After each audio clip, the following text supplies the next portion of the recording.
The nigga that lost weight, but lifted weights and some shit doing with some weight. Like big as hell, man. Man, they said nigga got muscles and shit, man. So he ain't bullshit this time.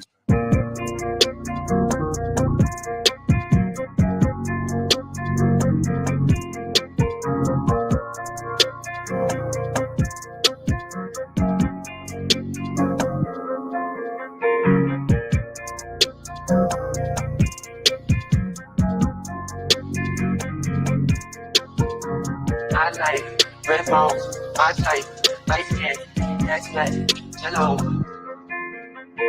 GFN, that's fantastic. Fantastic, GFN, that's fantastic. Fantastic, GFN, that's fantastic. Fantastic, GFN, that's fantastic. Fantastic.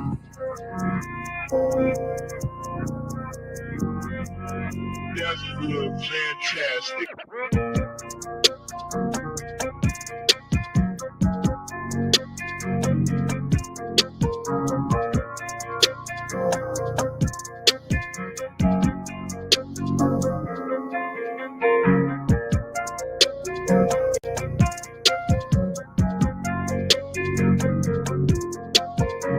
I like red balls, I like light skin, that's like hello.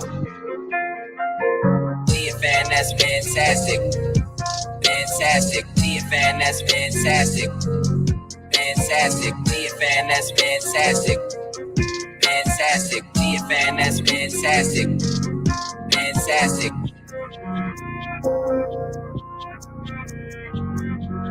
That's good, fantastic.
Yo, what up, what up, what up? Y'all don't deal, man. Like and share, like and share, like and share. So we get this thing out everywhere.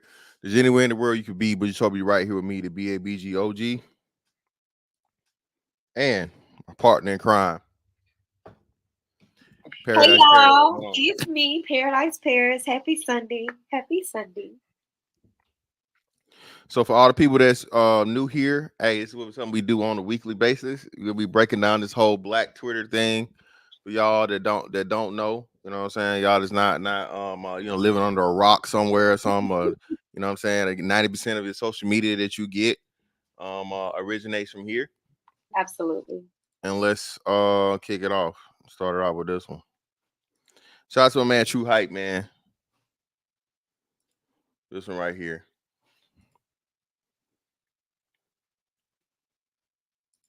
Don't look at me. Get your head straight. Come on. I'm seeing fine good. Don't do that if you're not trying to do nothing.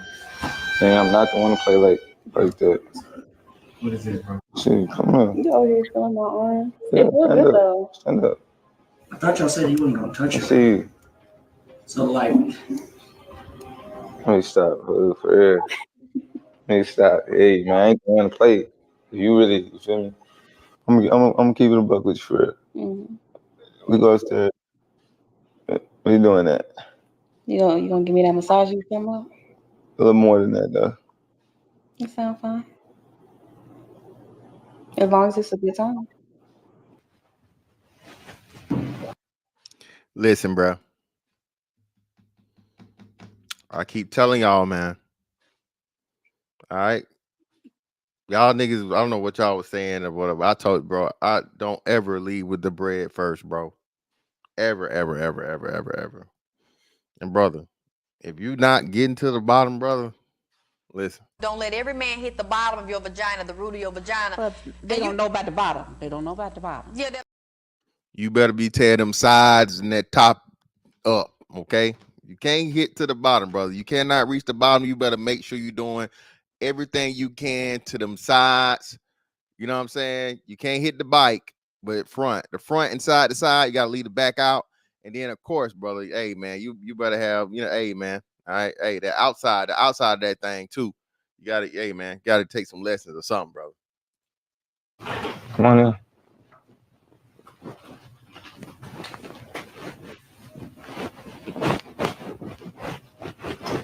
in. No. What is this? Is the real question. I even recommended it. So are you being honest right now, or are you just saying that? I'm being very honest. You know what you got? So that bothered him why you said? Because how can you tell a grown man that how do you comfortably say it really ain't working or it's really not good? Like, I understand people are a grower and not a shower, but you're not a grower or a fucking shower. So why you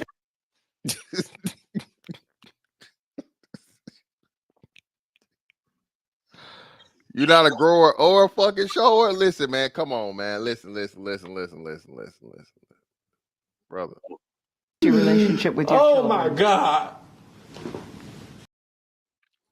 You could literally see this man's and this at first this ain't no skit, man. Painted. This is real. Yeah, it's real. You can see it. Listen, look at Creed. Bless his heart. Listen. This bad, man. This is all bad. This is what I would say. Listen, bro. You never go looking for something because you're gonna always find it. And if you got a feeling that something's going on and something wrong, all right, nigga. Hey, listen. It probably is, bro. So just make your exit. Don't set up this elaborate shit like this to get yourself embarrassed for life. Cause now, nigga, everybody know you got the miniature meat. Okay. And that right there is a death sentence for a man, bro. Paris, would you like to elaborate stories you've heard from other women, or if you got personal accounts or anything? Honestly, I'm not a size queen. Now, don't get me wrong. That's not saying come with a micro penis and just think that I'm gonna be the most loving, caring, endearing. But nah, like I'm not a lazy partner. So sex and intimacy is like a whole nother level of past penetration. Exactly. It matters, but I mean, once I realized like you got 3 different partners, all 3 of them have different penises, your body have to adapt to them. I'm just not a size queen, because really when you actually in love with a person, sex gets better. And then I also found out scientifically, the more a man is attracted to you, he actually will get bigger. I did not know that. Like it's some type of thing with y'all. Like we can actually make y'all more aroused if you're actually attracted to us to actually extend. I want to say out to another inch or 2. No, not an inch. Not an inch, love. You don't get an inch. It's not that long. Especially not 2. No. You get maximum. Like, I know what you're talking about. You get like up to maybe a half, maybe a half inch? Or whatever. Yeah. That's so. It's like what I'm saying. It's like unaroused, aroused, and extra aroused. Yeah. You know what I'm saying? That extra aroused, and like no. You know what I'm saying? No extra help. No Viagra. No Cialis. No honey packs. It's just natural. That crazy natural attraction. Yeah. But in this particular case, I just default this down. Don't get me wrong. It's a little funny because you like, oh, this shit really happening. But this kind of how I look at the people who be like, why didn't you just leave? Because the reality of it is, even if a person is slacking somewhere, you don't leave because you're used to getting everything else that you're getting. Because even with me, and they be like, the sex is trash. She don't really like having sex. She's not good at having sex. They be like, why didn't you leave? Well, because there was other things here that made this person worthwhile. And you could just tell it's the same situation. She had no reason to want to leave him. She was probably been having sex and fucking off. Yeah, And yes, exactly. bruised That's his ego because she just did that way too natural for another man that she had just met. Like, you could tell she be Shotty a bopper. She'll gore. yeah, and that's the thing, man. And that's what we trying to tell young fellas out here, because this dude can't be that old. He looks like he's still in his 20s I would say or whatever. 26. Yeah, he's still in his 20s, mid 20s, you know what I'm saying? But listen, bro, again, that intimacy part of it, I keep telling you niggas, y'all niggas, oh, they faking, they all faking. No, nigga, you know what you're doing, you know what you're doing. All right, again, like you said, you ain't gotta have a whole motherfucking leg, you know what I'm saying? You gotta have a whole leg to get between the legs, bro. But again, bro, if you out here with the, you know what I'm saying, that finger, brother, I don't know what to tell you. It just, you know, I thought, you know, how, you know, women always say, oh, your dick little, the nigga, you know, but you know, until Paris, I didn't tell you this, we had, so women will always tell me this stuff. She's like, yeah, you know, I tried to make it work out with him, but you know, his penis was too small. And I'm like, she just talking shit about the nigga. Until one day, Paris, I was in the fucking locker room. Okay. Yeah. And you remember the what was the name of that damn movie? I always forget the name of it. Where they with the little crazy ass, they in Vegas and they get drunk and shit. What's the name of that movie? And it's right on the tip of my tongue. Anyway, yeah, you know you remember the little, huh? It's like a party movie. I know Yeah. it's not Wedding Crashers. No. I know what you're talking about. Y'all put it in the chat. We'll say it. But either way, right? You remember when like the little Chinese dude, Hangover? Appreciate you. Yeah, Hangover. Yeah, that's so what it's called. they locked the little Chinese dude in the trunk or whatever. He hopped out naked and he had like the micro penis, and all you could see was like hair. I saw that shit in real life, not trying to, and I was so shocked. I like double take, because you know old white men like to walk in the shower, they shit on their shoulder. I don't know why. I don't know why white men think the motherfucking towel is for your shoulder. You know, no. But anyway, yeah, I saw that shit in real life, and I was like, oh shit, this shit is really a thing. Maybe they ain't all lying. No, we're not all lying. I worked at a male's institution. I worked at a prison, and I was able to see them shower because all of that shit is open. The smallest penis I have ever seen in my life. Yes, it was a white male genitalia. And it literally looked like, even the balls, it looked like it was on an infant. Like his male body. But if anybody has seen a infant child at 2 weeks, damn, that's bad, man. It's crazy because you really sit here and you think, well, why are these women so promiscuous and this, that, and the third? It's like, once you make penetration and then she first understands that mode of arousal, you gotta be willing to accept. It's just some men that they're the cream of the crop. It don't matter who they sleep with, they can just bring it out you. And if she ever had that experience, she's gonna forever be chasing that experience to feel what he did to her. Some men just got it. Some men, they just got and I know y'all say you can't use a lot of keys to unlock a lock. And I'm gonna tell y'all, some of y'all ain't got no good key. Some of y'all key don't work. Like, some of y'all key ain't.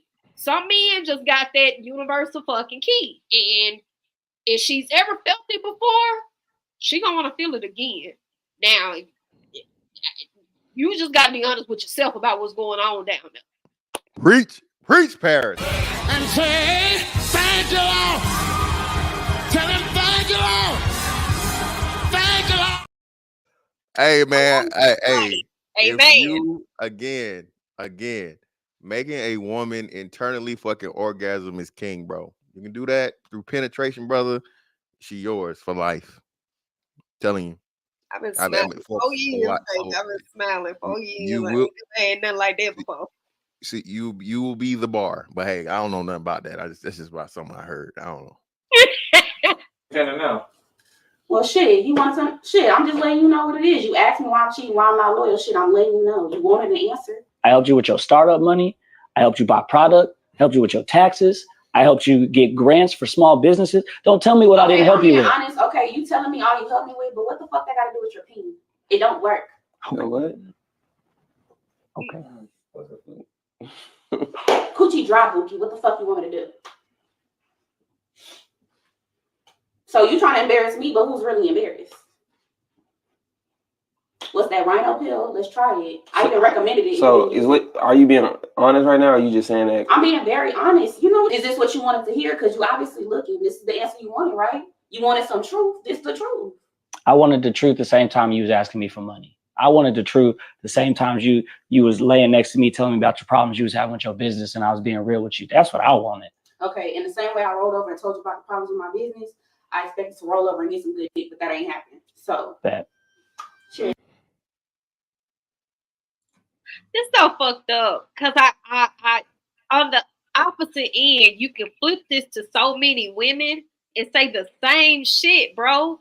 It's so fucked up because if this was a man telling a woman why he cheated, it's so many people who would vindicate, like, well, he told you he wanted his dick sucked, but it's a harsh truth. And the crazy thing is, as fucked up as she is, she probably would have never told him until she got caught. Exactly. And the difference between him and other women is technically he didn't go invading her privacy. This was a setup type situation, but he didn't go snooping through the phone. He didn't go following her. And what makes it so crazy is that I'm guessing that's their crib. I'm guessing if that's their house, that's even 10 times. Now you playing with your life. It's just wild to see because I understand why she's saying her truth, but it's so fucked up because it's like when people say, why don't you leave? And you can hear a woman say, I did this for you. I held you down when you was broke. I helped you get back on your feet. I made sure your kids was good and they weren't my kids. And a woman would tell you all of these same things. Like he's saying, I stay here with your business. I listen to your problems. I wanted the truth when you was begging me for money. A woman would tell you, I wanted the truth when you was putting me through the bullshit I was going through with you and your family, some shit that ain't have nothing to do with me. But people only think about themselves. And that's why I say cheating has nothing to do with you and the person you are in a relationship. It's another individual trying to satisfy their own desires. At the end of the day, young brother, we're going to pray for you. We got to keep it up and keep going. Because as much as I want to, give him grace and say, you know what? Yeah, dog, she did you fucked up. At the same time, it's kind of like you should have vetted better. And you can tell based off of the way that he's dressed and his demeanor and the way that she's dressed and her demeanor, he went chasing somebody that wasn't even in his league. But not even out of exactly. He was completely out of his league. That's and like you said, not from a look standpoint, but just lifestyle and perspective. Their demeanor. Their demeanor. Total opposite. Yeah, total opposite. She hood on some hood shit. She hood. Finessing, get the shit out the gutter, whatever she got to do and telling the nigga everything she want to hear. Even though she says dick didn't work, she was doing everything she had to do to it, like you said, to get that bread out. This nigga say he helped her start a whole business. So we ain't talking just $100 Hill or whatever. Really, she was just playing her part because, in all honesty, that ain't she actually is what you would consider a gold digger. This is his girlfriend. Yeah. She is actually the black version of what you would consider a white elitist gold digger. She's just doing it on her playing field. Yep.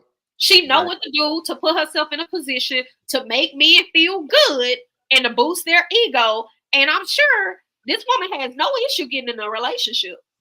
Yeah, like she said, she was getting dick on the side anyway. So like I said, she getting the money and she getting the pleasure. She's just not getting it from him. You know what I'm saying? So yeah, crazy. Well, let's get into this shit right here, man. More of this, more of this niggas gotta have money shit. Yeah. Can a guy have less than you and you fuck with him?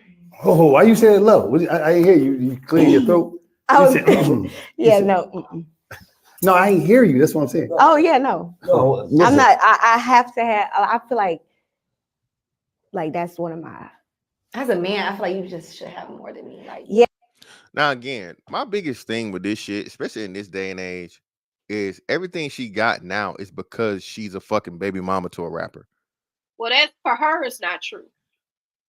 She was actually more well established before him. They just happened to. So let me this I'm a little bit hesitant about this one because as much as she is an example, she is also a very rare, extreme anomaly. Like she been a millionaire since like 19. Oh shit.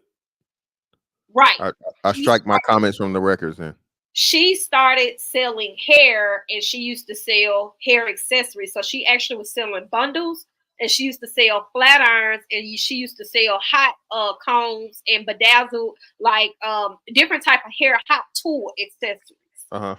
And that's how she became famous. Well, when she was in Atlanta, he's an Atlanta native. He was already around as a popping young nigga.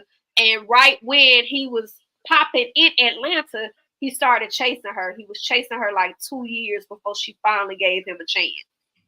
That's how they got together. And when they locked in, I guess she was fucking with his campaign and she never just kind of separated herself from him, ended up with a baby. But her notoriety to men is because of him. Yeah, okay, I got you. But she already established. Okay, cool. Nice. I didn't know that. Nice lesson.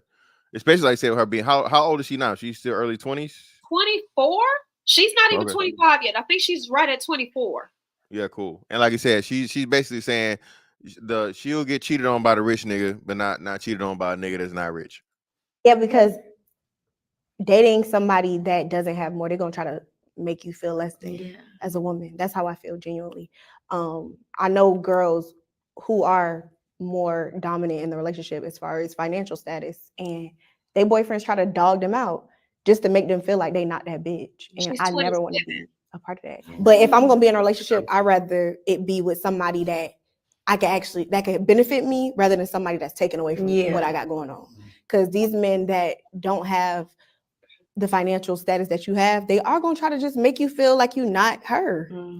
I don't agree with that shit. Listen, bro. Listen, if I fucking walk into, you know what I mean? I don't know, tomorrow and who's a fucking fine ass celebrity?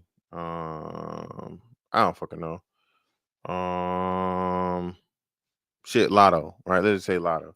Bruh, why the fuck am I trying to talk down on her? I'm not like you fine as fuck, you got money. Either. Yeah, what man? No man's gonna do that. No nigga's gonna do that. Look at ASAP Rocky and Rihanna's perfect example. Perfect example. She's a fucking billionaire, and this nigga putting a baby in her every fucking second he can. And every time you see him, he holding them kids. He letting her, if they're out at an event together, she's working the room. He ain't trying to shun her or nothing like that. It's like, listen, man, his behavior isn't indicative of he's ashamed of her. I'll do you one better. They love to try and make it seem like Jonathan Majors is so intimidated by Megan, but she actually got more money than him. Oh, she's been acting for years. Megan Good. Right, yeah, as a kid, yeah, Megan Good. Since she was like 14. Even earlier than that. Well, yeah. She was in Friday. She was in Friday. As a kid, about 11. Yeah. I've seen it. I have plenty of friends. You know who her friend is? Who's the girl in the hat? Do you know who the girl in the hat is? That's Dior.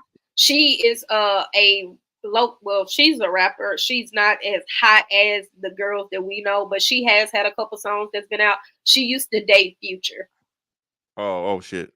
Lord Jesus. She ain't got no baby by him? No. She actually was his last relationship and they was together for that's Dior's popping. She fine. Now this shit right here, man. Now I call this shit out. Okay. I'm taking credit for this. I don't know why it didn't happen. I don't know why it didn't happen, but this shit needs to happen. It was gonna happen. It just didn't happen as soon as we thought it was, but she threw in the towel real soon. She ended up blocking him. So we didn't get the entertainment we thought we were gonna get. Yeah, it's gonna happen. First. He started it. You gotta play his video first. Always. Yeah. White. The way I'm finna line your bullwinkle cockeyed ass up, dog, on YouTube, you gonna wish you ain't mentioned my motherfucking name, fuck boy. Listen here, bitch nigga. I said what the fuck I said, and I'm calling a spade, just like your bitch ass do, pussy. Let me tell you something, bitch. The way I'm Damn, what y'all doing? Oh shit. Oh to shit. get you together on YouTube. Oh man, I've been waiting on this. Cause you turned down that motherfucking goddamn seat on the podcast, fuck boy. Why you ain't come see the aunties on the podcast, nigga? We had you out there. You backed out. Bitch, I know you ain't talking about your auntie. Hey man, y'all better go subscribe to my YouTube now. Cause when I come back, it's on YouTube, fuck boy. I'm finna give you the business. You done met your motherfucking match. Bullwinkle. Listen, man. When I tell you this is the most cussingest ass fucking woman I've ever met in my life, No I ever reason. seen. Like just like, oh my God. And she don't give no dams. I think when she picked back up with the boss man D-Lo shit, right? And she ran that, it was just so crazy because she don't know when to quit. She don't know when to stop. And I thought I'd be like, she from down in Miami area, right? I think she down Broward. Out of there, Broward, somewhere. Yeah, Broward, Fort, yeah. So niggas don't realize, bro, certain women from certain areas and shit, bruh, they are just niggas with vaginas, or rather niggas without dicks. Yeah. Dickless niggas. You Yeah. gonna have to shoot them. All right. No, I ain't gonna say that. You gonna have to shoot them. I ain't gonna agree to that. You gonna have to shoot them, bro. I ain't They're gonna not say gonna stop. I'm saying that. I ain't gonna say that. Listen, you gonna have listen. Oh, What? you gotta shoot. You choke her out. You gotta shake the bitch. No, that shaking shit ain't gonna do it. You gotta That shake her. shaking shit is not gonna do it. You gotta shake her. Nah, She a little bit unconscious. You gotta scare the shit out of her. You have to call the Burley Bulldaggers. You got to keep them on the payroll, baby. Her right here, yeah, that's gonna be all bad. Let me see the Charleston White shit. Charleston White had one. Here we go, Charleston.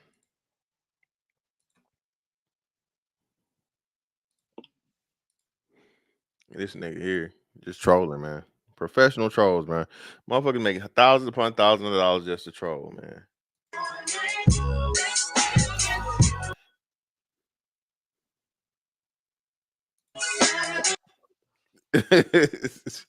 Somebody let Rock John know I fuck like the government and her interviews don't do numbers. We can take it to a one night subscription on OnlyFans. Yeah, this nigga wildin', bro.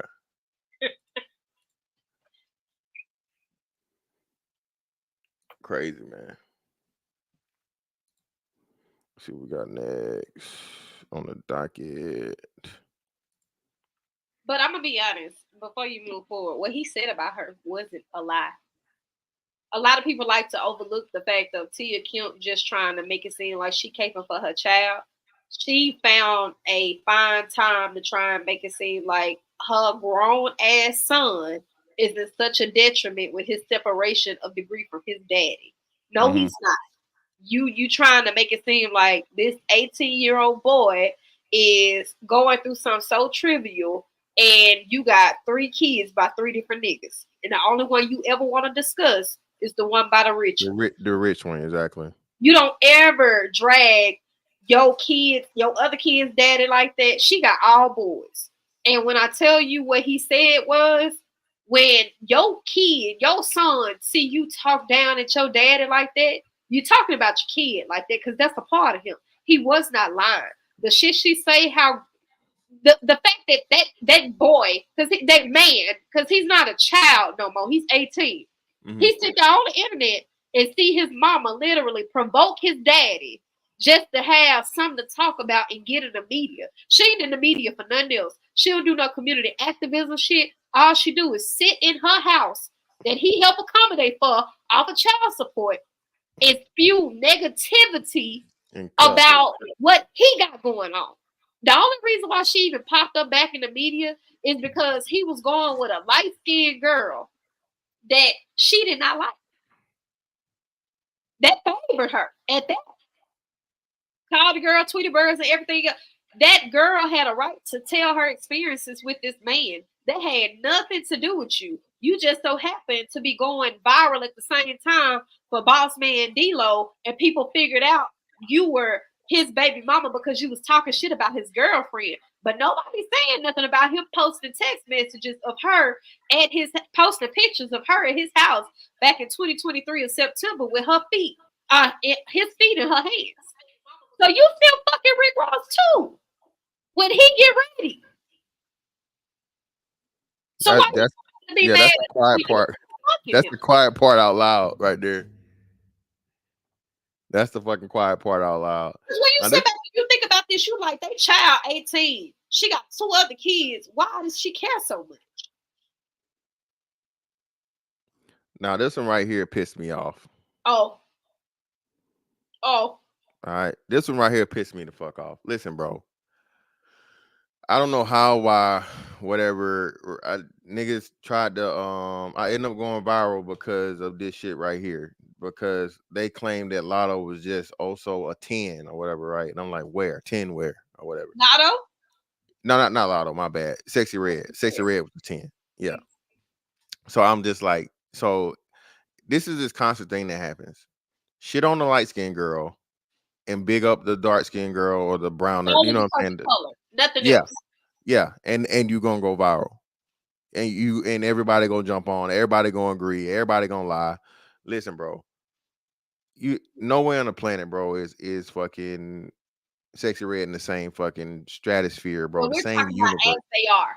No makeup. Because we Yeah. saw both of them without makeup. Yeah. And even if you wanted to remove colorism, even as they are. No Yeah, makeup. no. Just It's as not they are. Yeah, nah, man. These niggas just saying anything. One of the worst things, best and worst things ever the YouTube did was start paying niggas for tweets. Cause niggas just say the wildest shit now. Just for fucking what you call it, community engagement or whatever for, right? Let's see, what's this one? Now this one right here, man. Lord forgive me. I'm gonna say a prayer. Lord, it's not me, it's the cat. Okay. And not this cat, y'all. It's not this cat. It's a cat though. Not this one. Not our favorite cat. Yes, Daddy, come get this cooch. It's hot and ready like a Little Caesar's pizza, baby. Hot and moist. You're gonna have to lay me on a towel. Let me bend these legs back like a paper clip, bitch. Daddy, come get this cat. Caption is what the caption is what. Hold on, I gonna mess it up. Oh shit, I messed it up. The caption is what fucks it up, y'all. It's you know what I'm saying? Man. It's time. Hold on, let me make it. Oh Lord. It's time to admit these animals ain't shit either. It's time to admit these animals ain't shit either. Now again, I'm laughing at the cat. All right, y'all not sending me to hell. All right.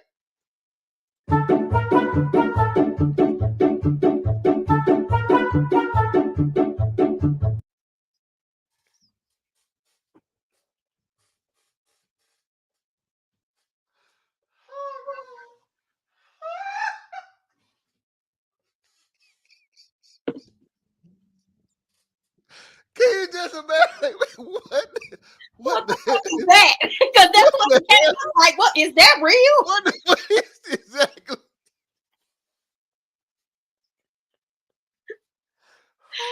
What is that? That is exactly the cat's expression. What? Is it okay? Yeah, what do I need to do here? I'm about to start hissing and scratching, goddamn it. I'm about hey, you see that motherfucker? Hey, them hairs raised up. You see the couple hairs raised up right there? I'm over here, man. Hey, I'm in defense mode, goddamn. I'm in defense I've never mode. seen a cat have such a stern, actual facial expression where you know exactly what's going on in their mind. And it's focused too, Paz. You know how because his pupils big, so the cat pupils, you know, it's usually smaller. That motherfucker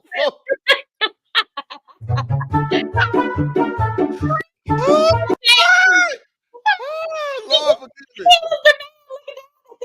me. Don't do that. Like the man was like, don't look like that. That cat was like, man, what the hell y'all got going on around here, man? This one right here, bro. This one right here. So Fulio's mom, everybody know Fulio died.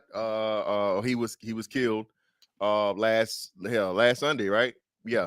Early morning Sunday. Yeah, early morning Sunday, yeah. So Fulio's mother revealed she begged him to stay out of the beef, and she was the only mother to keep it real with her own son. R.I.P. son, Charles Jones II, Fulio, the real life story on documentary coming soon, which is crazy. That like promote your son's documentary in your online obituary is just that's the nastiest of work. But Literally menace to society. yeah, the story that I can tell because I know the truth from the fakes.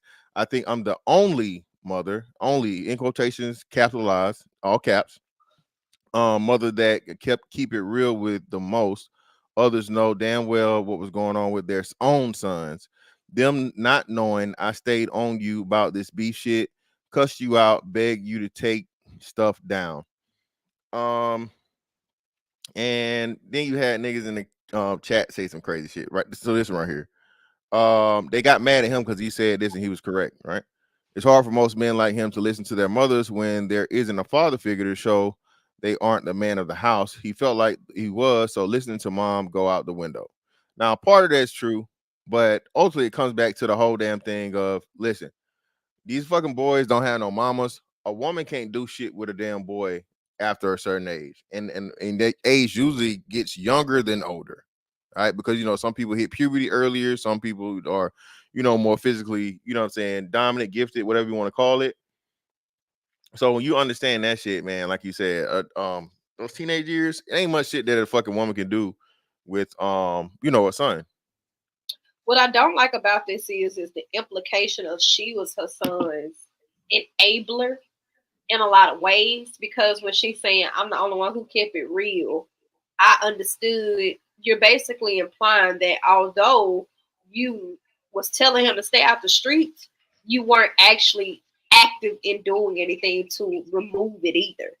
Yep. Like you're basically telling us, I know what my son was doing, so you're not shocking me. And that's not no aha moment, because you are in the know of what your child is doing.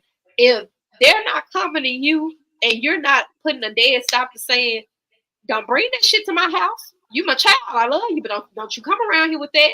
Yeah. Then you're really not helping to remove them from, because in situations like this, what your child should always feel is disappointment.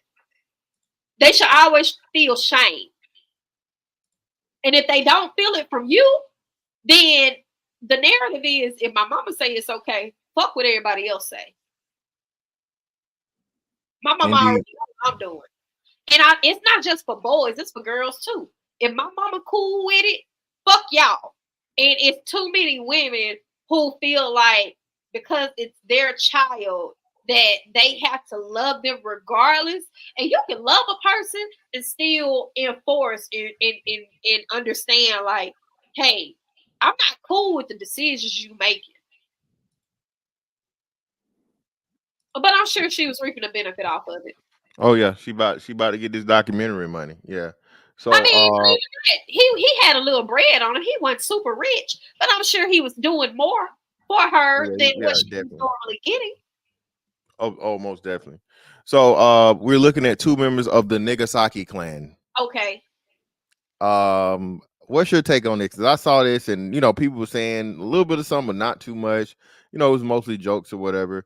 So what have you because we talked about, I think it was like our first one, we talked about like how the Japanese people still in the rap lyrics and of course the dance moves and all this shit. They want to be niggas so bad. I think it's a slap in the face. I always feel like that. I just think that it's more of a thing where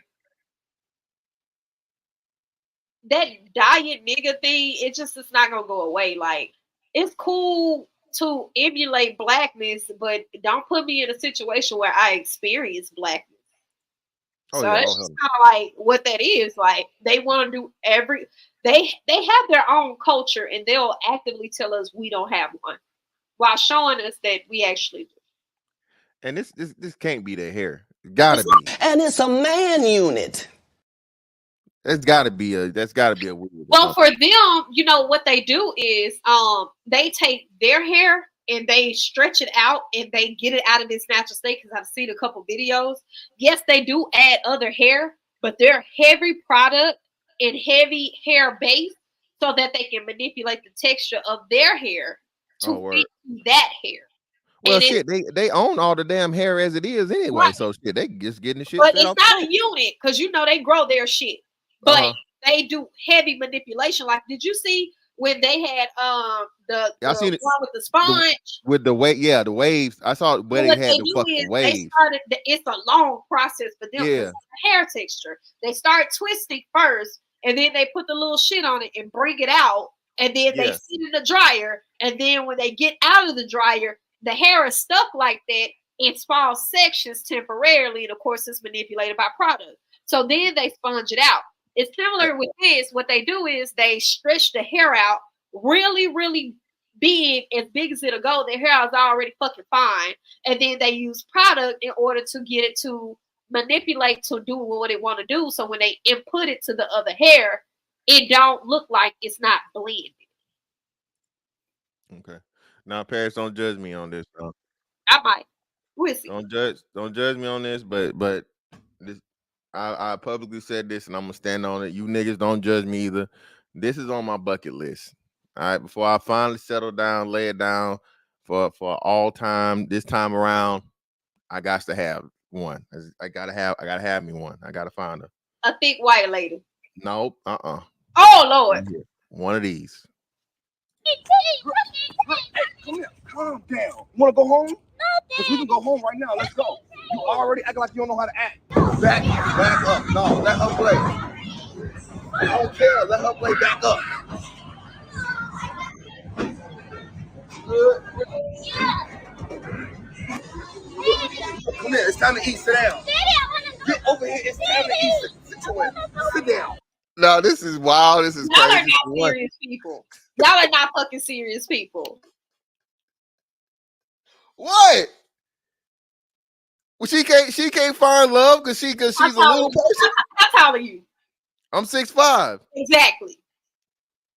My boyfriend is 6'5" and I'm 5'2". I know she all of 3'9". Yeah, so what I'm saying, you know what I mean? What is your fucking problem? What is your problem? Listen. Now, it all depends because like she got the whole bow-legged thing, so I can't deal with them types. I can't. You want the stout ones where the ankles and the legs, and everything. I need like the proportion. You want one of the ones that wobble a little bit when she walks. Yeah, but not the big ass head. So not the superhuman, the grown person head, and then like the little body. I need like the proportion one. But yeah, I just gotta have me one, man. Before I no, we the disability Sundays, baby. Hey, listen. Slice this pizza or something. You gotta eat. You gotta eat. Now, what's even crazy? I know these kids are confused as hell. Have you ever seen? Because I know you got your nephews. Have you ever seen them react to the first time with them seeing a grown little person? No. My nephew, who is the oldest, right? Because I do got some nieces too, but my nephew is the oldest of everybody. He kind of a little bit more intuitive than other people for some reason. So he understands when it's a man who look like a woman. The way that he responds is he's not like brashly, like rude about it. But you can look at his face and you can see when what the hell going on. Yeah, like you and then when we get in private, he'll ask and he'll be like, TT, what's that? But I haven't seen him like have an adverse reaction to something just out of the norm. Because I don't know, he's a little bit different than other kids. So my kids, so with them, they think like size, right? And I'm talking like young, so like young. So my kids, I remember the first time my youngest, I don't think, but I know for sure that with the twins, we ran into a little person, and they was running up to him like they wanted, and I'm like, hey, no, like that's a grown man. And then you got how, but he's my size and this and that and all this other stuff. Like it's just, baby, he now, gone. my little cousin is like that. That little bad motherfucker, he like that. He's actually older than my nephew, but it's because his mom keeps him in the fucking suburbs. They right up the street in the suburbs. So his whole reality of things, if it's not outside his mom and his dad and his house or us as family, he don't really take to the adversities of other individuals. But luckily for me, I haven't had to deal with him in those regards. His parents have given him whatever education they've given him. But with my nephew, he just kind of like a little different. He'll wait. He not rude. He'll just wait until we get in private. Then he'll ask what he wants. Yeah. What did you do? Where you come from, Daddy? Calm down. Act like you got the thing. Daddy, suck his teeth. Daddy. What? Nobody took my ticket. Who? I don't know. Come on, come on. Daddy, What? Daddy. What? You You wanna go? Do you wanna go see him? Yeah. Come on, let's go.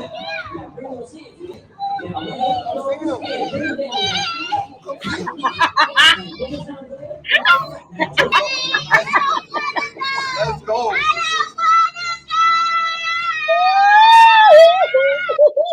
Listen, man. This is a grown ass woman acting like this. Listen, bro. Wow, man. Niggas is wilding. I'll hold you though.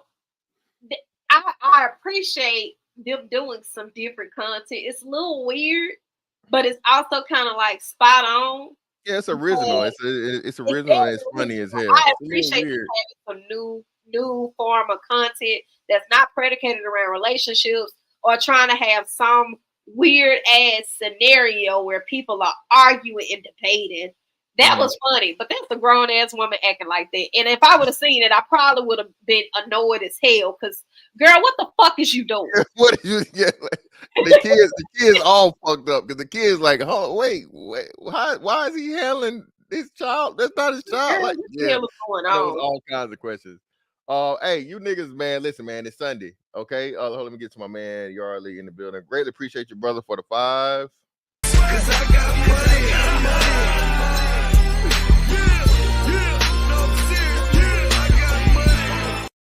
Oh, thank you, brother, for the 5. I see a lot of LeBron glazers in the chat. We gonna get to that, man. We gonna get to the whole LeBron thing, man. God damn, motherfucker. Sad day. Make sure y'all are liking the live. Go to my channel, like the live. It's up now. Make sure you're liking the live here. Share it out, y'all. This Sunday, y'all ain't got shit to do because if you did, you wouldn't be here. Exactly. And you niggas ain't. And speaking of which, I got 200. You turned 200. You motherfuckers in here, man. And I don't even got 100 likes. What the hell going on around here, man? Hey, y'all some killers in here? Because if you lie, you steal, you'll kill. And y'all definitely stealing my motherfucking likes, man. Hit the goddamn like button. It's free.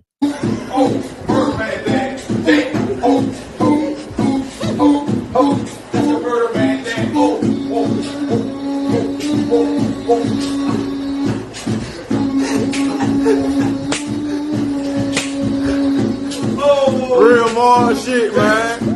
That's why more bodies, man. I agree. It's like the perfect blend of cringe and funny. It is a little cringe. Did you see the video of the female correctional officer in the prison? Oh yeah, well, I didn't see the video. We talking about that. It's on the docket. I got it pulled up. I got you. So shout out to my man, the original list maker, man. Shout out to him. And this all arrived from the whole, debate, black jobs. Listen, man, niggas. Let me break this down for a second. Cause let me do this. Listen. When they say black jobs, and as funny as Black Twitter is, the sad part of you niggas not understanding what that means, right? If in your community where you make up the majority of the population, okay, and there are corporations around you, all right, plants, be it Amazon, be it whatever factory or so on and so forth. This has happened several times. What these companies do is they hire the illegals because, again, the illegals will work for less than minimum wage or right act. Yep. Not only that, because they're undocumented, they don't have to provide insurance for them. All of the things they do pretty much under the table, unofficially on the book, and it saves them hundreds of thousands, if not millions of dollars. Yeah, hundreds of thousands, if not millions of dollars. So when, again, I know you niggas hate Trump, but one of the brothers, I think it was shout out to Uncle Hotep, he brought up a specific example just in Chicago alone to where they pretty much raided. Somebody reported it. They raided this damn company. The company had so many illegals hired. They had to literally shut down, and in order to reopen, they had to, you know what I'm saying, open up, and then that gave 800 black jobs. 800, because again, you're going to get the people, you know what I'm saying, from the immediate vicinity first, right? So please understand, man, even though this shit's got a little bit of, you know, it's a little humor to it, you know, and niggas find a way to make everything funny. The seriousness of this black job shit is serious. And then shout out to Rhonda Mary. You know what that is? You know Rhonda Mary is? Remember her? Yeah. So shout out to her. She used to be on YouTube. I don't know if she still does YouTube anymore, but she brought up another point too, man. Listen, I've been on podcasts and run before. Yeah, Dr. Claude Anderson told you niggas. I don't know for how many. Listen, bro, we are under a 30-year swing now. You got less than 30 years projected for black people to be a permanent underclass. And that, mind you, that's not including some type of major you know what I'm saying, economic downfall, which I promise you is going to accelerate that. Now, on the opposing end of that, like, I get people wanting to be outraged about the black job. The ideology is Trump has said egregious things that have a racial undertone. And so because he said black jobs, that's what this is. I appreciate Black Twitter for taking black jobs and making it humorous. But let's be clear, that had nothing to do with anything being an implication of racism, because that entire question was something that was swung to him about what Biden was doing in the black community, or how is he even doing anything to swing black voters, knowing that black people feel like that he's done nothing for them. So I'm sick of people trying to make it seem like they just hate Trump so bad, or they just trying to make it seem like Biden is just so pro black people. Listen, pick who you need to pick for your lifestyle and leave it the fuck alone, because going with this one racist and this one not is just a bad argument altogether. Exactly. Horrible. It's a bad argument. Absolutely horrible. And let's see. Let's see the list of black jobs. He got NFL cornerback, security, security for a strip club, a call center, Baddies East security, food stamp seller, barber. Last for check. sure. That's black as hell. Yeah, barber and beautician. That's gotta be. Yeah, I can't believe he don't got fucking beautician on here. I guess he should combine them. Lash tech. Lash tech, parking lot security, Waffle House cook. Yeah, that's the best. Club promoter, bottle girl, truck driver. Shout out to the CDL niggas. Sure. Keeping everything on the shelves and the price of pussy low. Shout out to hype man. They go into DJ too. If you a hype man, you a DJ. They interchangeable. Yep. Woman who does braids. Yep. Braiders. Okay. Selling plates. I got a few of right now. If you want some, I got some B2, some rice, some, it's some shit going on in the kitchen today. That sounds good. What the hell is a jitney driver? What's that? I have no idea. What's a jitney driver, y'all, in the hat in the chat? No, shout out to CDL niggas, man. Shout out to Decatur ATL, man. Janitorial supervisor. I know that's right. You done moved on up in the company. You the supervisor. Crossing guard. Crossing guard. No, I don't know about that one. Come on, now. Let's think about it. You mostly see disabled people. Yeah, old people, old retired people. So a TSA agent. Listen, they the worst. Niggas are the worst TSA agents. Boy, Herbalife seller. And ain't lost shit. Black grandmother babysitting. Oh yeah, those are undefeated. Man. They keep the damn community going. A notary, that's new. Supervisor when supervisor ain't there. The fish truck man, the meat truck man. I never trusted those, because something in my head was just like, how this nigga get all this freezer full of meat? You know what I'm saying? I just never trusted shit. Yes, I'm saying. And then I get it, and it's frozen, so I can't tell if it's like bad meat or whatever. You know what I'm saying? But I'm getting it for a discount, so I really can't like crazy discount. Oh, ribeyes. 10 pounds of ribeyes for $30. Nigga, that ain't no clone meat, is it? Nigga, this nigga give me the clone cow meat. And that's what it should have been on there, a fucking booster. We boost everything. Oh my God. The meat truck man, the fruit and vegetable man, with the good greens and the watermelon. Now, what you know about? Listen, they don't make them no more, for real. Those are rare. The watermelon man, that motherfucker right there, When I tell you, talk about black business, They do in the country. When I go home, they still have. My mama go get her fresh produce literally from a person who is a farmer. Yeah, man. But like I said, as a kid, man, like I said, we losing recipes. Oh my God! Not that you listen. Every last one, number 27. I hope y'all niggas going to jail. I will call and report And you keep a myself. fucking mouth. Yes, yeah. Fucking like still Talking about some fucking veneer tech. You going to jail. That statement gonna send you to jail. Veneer tech, up and coming rapper, posting their videos under tweets. And every time y'all post some shit under mine, I'm letting you know right now. How much you not block you? Don't come under my shit. You better untag me. If you gonna do it under my viral post, have the common decency to untag me and post it to somebody else. You better not do it. I'ma block your motherfucking ass. Amazon delivery driver, indeed. Gas station clerk, professional shoe thief, a TSA worker. We already did it. He did TSA twice. Oh, TSA agent. What's the difference between a TSA agent and TSA worker? I don't know. Same shit. Elementary school lunch lady. Damn, listen, man. Forklift driver. Elementary school lunch lady. Shout out to my auntie. She kept us with some groceries at the house. Forklift driver, content creator, Sexy Red. The Sexy Red is a job. That's crazy. Hairstyler, not stylist or beautician, but hairdresser. See, shout out to him. A hairdresser.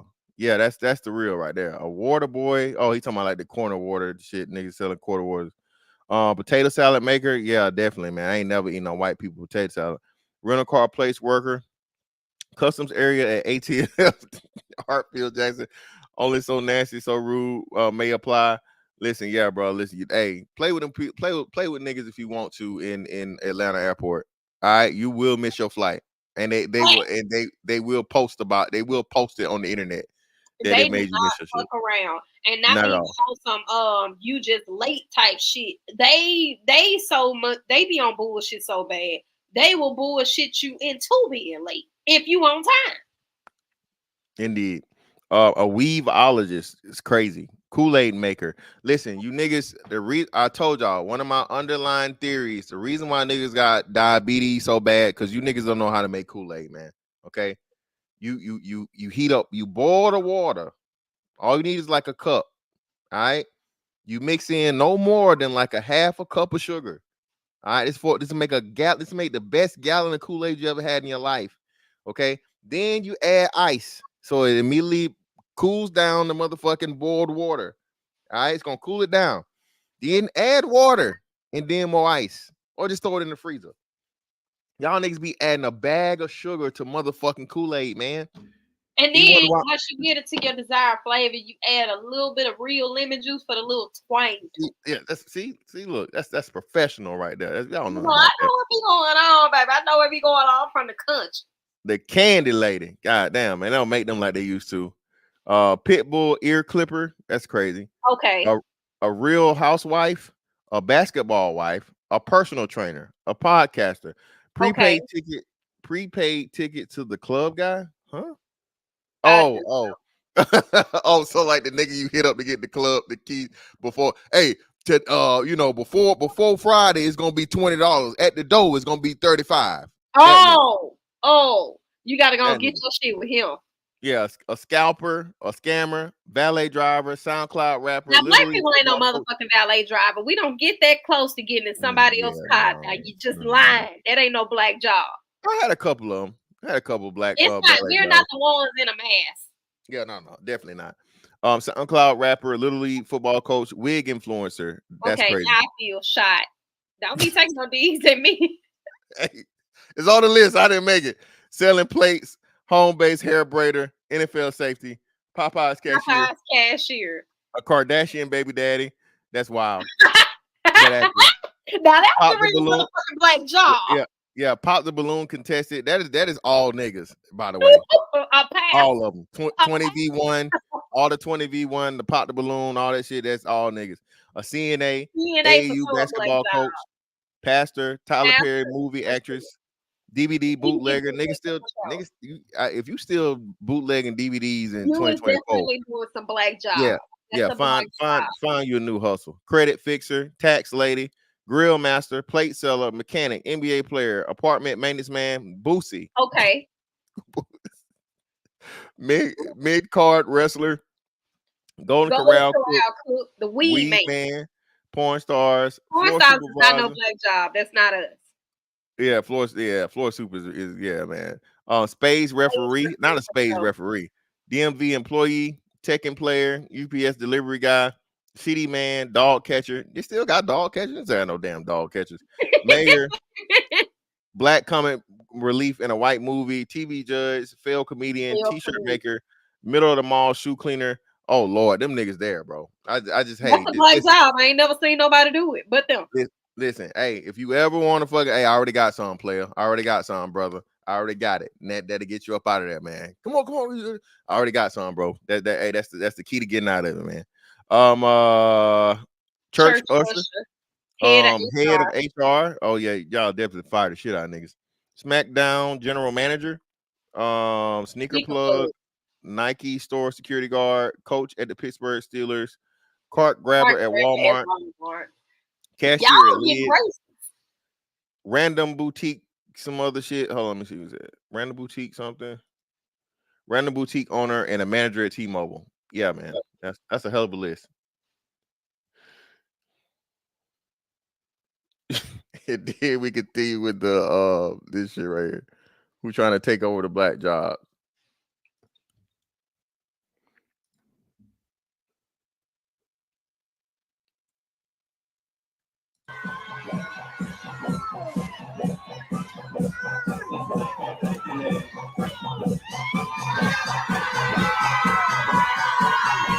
See, niggas be complaining about y'all invite them to the picket and y'all invite them to the cookout. Nigga, then y'all post shit like this. Now this one right here, Paris. This one hurt me. I'm embarrassed. I'm embarrassed. I'm embarrassed. I'm embarrassed. Well, girl, I'm embarrassed. I'm embarrassed. I can't believe y'all niggas let a white boy do this first. I cannot believe y'all. I am fucking sick to my stomach. Oh, so you doing the bending? How the hell y'all let a white boy? And I told y'all, this white boy gotta watch me. Paris, I've been saying this shit since ever I had this for like over a year now. I don't want Janet to sing. I don't want her motherfucking tie me up to one of them freaky ass chairs and things that she used to do them niggas back in the day. Baby, that's all I need to hear you do, baby. This is all I need from you, Janet. Are you gay? How you gonna ask me a question like that? How do you marry a woman and then turn around and let a man bend you over? Ain't nobody bending me over. Oh, so you doing the bending? The fuck happened? It just stopped. Why my shit in? Are you gay? How you gonna ask me a question like that? How do you marry a woman and then turn around and let a man bend you over? Ain't nobody bending me over. Oh, so you doing the bending? Play the end. It's not playing the end of it. That's crazy. Yeah. Oh. So you doing the bending? This was a reference to all you niggas that was confused on my post. Four That's Color where it came Girls, from. a Tyler Perry movie. If you've never seen it, don't even waste your time. It was a very terrible, traumatizing fucking movie. And I'm gonna be honest, it wasn't even his movie. He just produced the film. It was from a book, but the entire thing was just traumatizing. Please don't watch that movie. It's like a condensed, worse version of the fucking Color Purple. Way worse. Bad. Like, I would even say it's like the abusive, extra crazy version of Waiting to Exhale. It's kind of like Waiting to Exhale on steroids. Like, it's fucking terrible. Now, a lot of this talk about this West Coast shit or whatever been going on, right? So I guess people don't know. A lot of people they're old enough, they don't remember. Hammer, man. Hammer was, oh man. You know, and Hammer, I did not. Hammer 62 years old. I did not know that Hammer 62. He looks good. Still motherfucking dancing, still, you know what I'm saying? Still going at 62, man. You know what I'm saying? Shout out to Hammer. And for whatever reason, don't get it fucked up. People don't seem to forgot, man. Listen, Hammer was a fucking gangster. All right? Hammer was fucking clicked up, LinkedIn, all that shit, bro. Okay? No motherfucking joke. And even to the point of where Outkast warned you back in the day. All right? He's warned, nigga. All right? Big Boy and Andre 3000. This is way back in the 90s something. Hammer was raw dog. He did his thing. I actually used to like him. I mean, you know what I'm saying? On the real tip.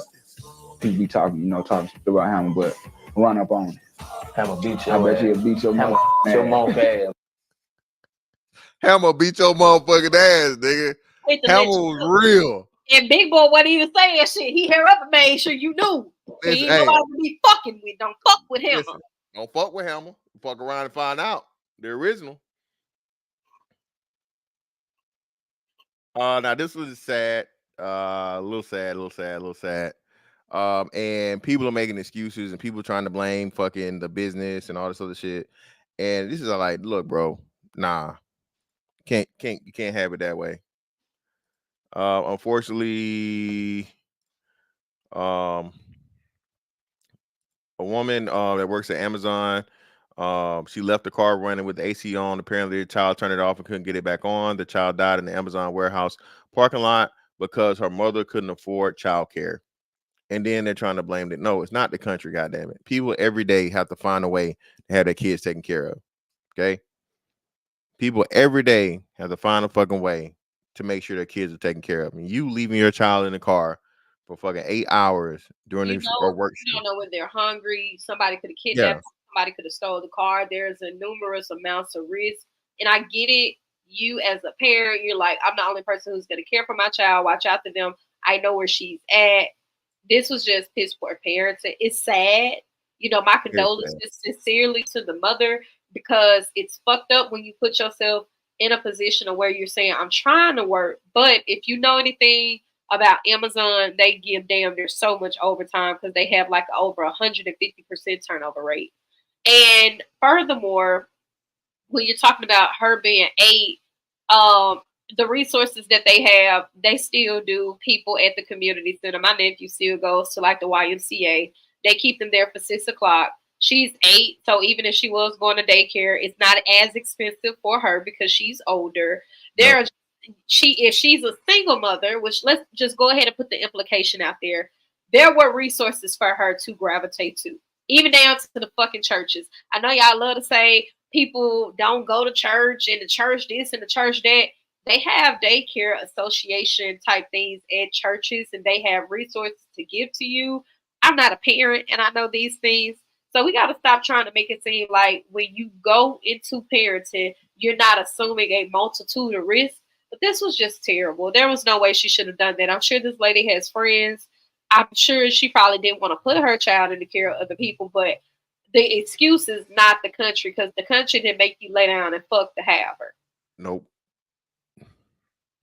And like I said, I promise you, there's whatever amount of money that it would have took for her to get childcare, she's spending it elsewhere. Well, I'll do you one better. Everybody talks about childcare, but they literally have babysitting sites where they do imminent background checks on people. They have sites like that. I'm sure this is why it's imperative to know your neighbors too. It's always somebody around your community who has an older child that can use the extra fucking money, that probably can't go to work because they mama don't have no vehicle to take them nowhere. You should have no problem if that older child can sit at the house by themselves. See, get with that parent and cooperate like they used to do in the old days. Have that older child at your house. Have somebody around watching your house so your house is not being tampered with and they're not doing some shit that you shouldn't be doing. It's the fucking summertime. You have a load of things to make accommodations 10 months out the year while your child is going to school. Yeah. And then most important, like you said, man, nowadays, just put cameras in your house. So it seemed like when we was kids, well, hey, you just had to depend on the person to do whatever, so on and so forth. Like you said, hey, look, here have it in all the spaces or whatever they supposed to be in, and anything they're not supposed to be. You can even put like motion alerts and thing on certain stuff, bro. So where, you know what I'm saying, now if something does happen to your kid, you'll be able to witness it or see it, or, you know, for the most part, all these other things or whatnot, what have you. So, you know, Well, there's you that. know, they actually have camera audio now where you can dial in and they have Yeah, speakerphone exactly. to talk to, like Yeah. you're the intercom, like you're at the grocery store. They Yeah. have, Hey, how you doing? yeah, they have the intercoms where you can tap in and check in with your child. And that $300, $400 one-time investment can help you all year. Yep. Give me everything. No, playing, bro. Listen, man, y'all gotta chill out with these pranks, bro. That shit funny as hell. But had he had a pistol, hey, and like I said, this one right here, I got a little Hey, motion he going said, with I've been waiting on you. Hey, I said, give me everything. He said, give me everything. White boy, I was jumped out his body.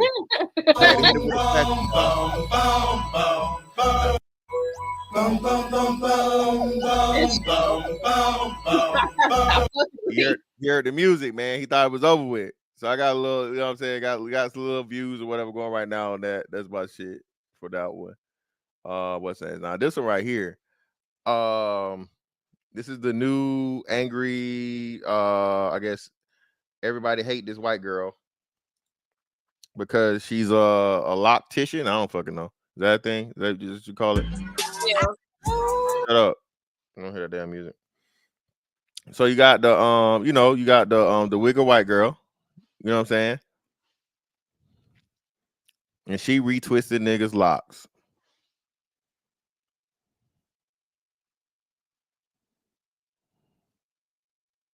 So of course, there's gonna be some problems with this, right? And she's not a bad looking white girl. You know what I'm saying? From all intents and purposes. And of course, like go do French and Dutch braids. I hope the ancestors snatch all their hair for this mess. Listen, man, y'all out here doing these low key curses and shit, bro. Chill out. One All thing right? I hate about this is I'm so sick of Black women specifically trying to gatekeep Black adjacent shit because a white woman engaged in it. But you got people like Tokyo, you got people like Alonzo Arnold, you got people like what is his name? Um the friend, the friend guy, you know, like all of these gay men are doing hair in spaces where Black women should be overcompensating. But you worried about a local white girl who doing locks or braids, and she's not making near about the amount of money that some of these male gay Black hairstylers are making. It's a stupid fucking argument because as a person who used to do hair, I can tell you there is no way you have all the time in the world or all the money to make all the motherfucking money. You just don't. Even the barbers know that. There are times where barbers literally they shun out on certain vacations because they know soon as I leave, this nigga gonna find a new barber. You New York niggas, y'all have defiled the Tim code, man. Y'all have defiled the Tim gods. Why do you niggas got Ninja Turtle Tims, bro? Who did this? Who did this, man? And what makes it so fucked up is there's no way, bro, for like that crease to be that deep in that fucking. It's just everything about it is wrong. Okay, the Ninja Turtle Tims, man, y'all got to slow down, bro. What is y'all doing? What are we doing? Word life, son. Word is Bond, B. What the fuck is going on? Dead ass. What are y'all doing right now, man? What the fuck is going on? Now, this lady right here. What in the listen, man? Now I'm with the whole, be fruitful and multiply, but she need to sit her ass down. Oh, facts.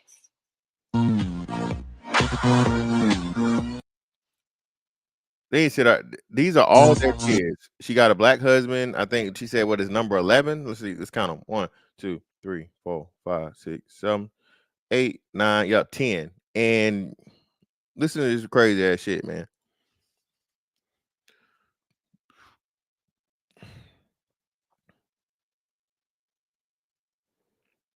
Yeah, man, stop. Stop it. Get off of her. And you motherfucking turn that pussy off. Turn it off. Turn off the pussy.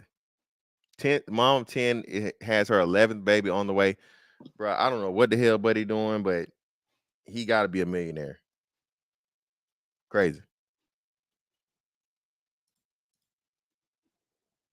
The crazy thing is though, people like that be looking and thinking that the parents who go and make them kids have a lot of money. Actually, after you get to a certain amount of children, the government aids in you having children automatically. So they ain't really got to have no whole lot of motherfucking money. By the time they get to 10, they damn near can walk in and just they're automatically approved for any type of government assistance. Yeah, that is a good point too.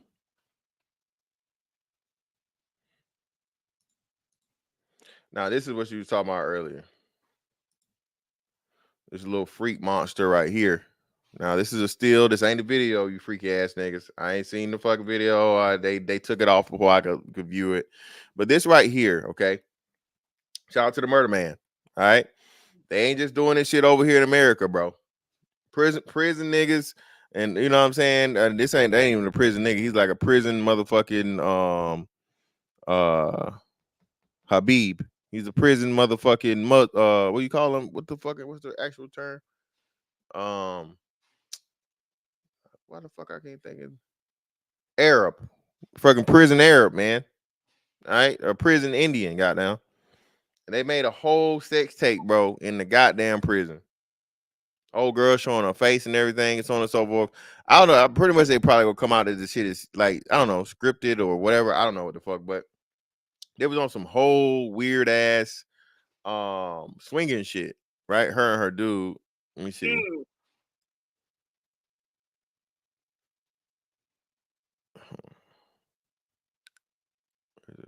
Where is it? Hold on, let me see. Where is it at? No, that one.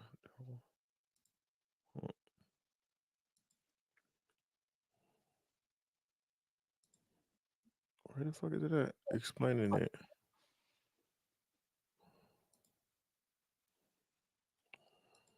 Oh, here you go. Here we go. So this one right here. Right? And this is the long explanation of how and why and what the fuck this shit all came about. So this is her, wow. Right? Or was her and her thing. All right, female prison guard in London is under investigation for filming a sex tape inside a prison cell with an inmate.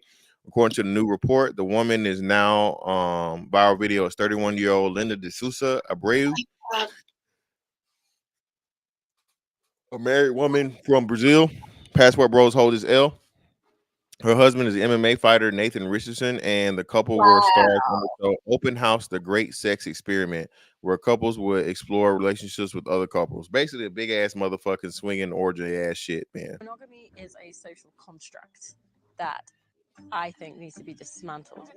Opening up our relationship has allowed us to form a deeper connection with each other.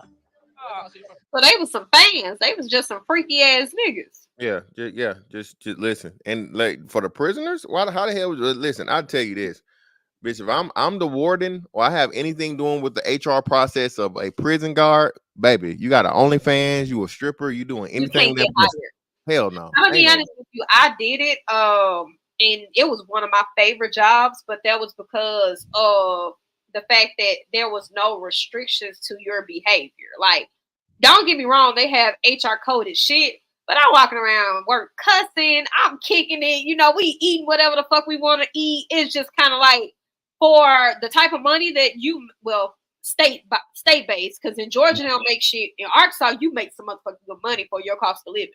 So for me, I thought of being in there trying to go to fucking jail because this some dick that ain't been touched. I ain't like that. Then prisoners, they don't let them find out you fucking, because now you got to fuck them all. Don't let them find out you fucking, and then you can get a felony because they legally can. You're going to go to fucking jail if you don't jail, you're gonna be registered as a sex offender. That just wasn't my thing. And then I was in the prison that I was in. I had 5 cousins in that same prison with me, so it wasn't no bothering me. Don't touch her. Don't look at her. Don't proposition her. She not doing that. She not going for that. It just was already a thing of where if I had a problem, they was going to correct it. Yeah, nice. West London, yeah. Southeast, not far from Canada Water. The nice area. Tonight, the pair hoped for an intimate couple swap. Instead, they're in a bedroom with 15 frisky residents. Yeah, bro. Listen, I can't listen, man. And it's UK niggas hold as L, man. Shout out to Sunside Raw, man. Hey, this UK niggas. This ain't regular niggas. All right. This is not American niggas. All right. These is foreign niggas. Nah, bro. Not fucking with none of this, dog. No, sir, no ma'am. No, sir, no ma'am. And that's the joint right there, man. Listen.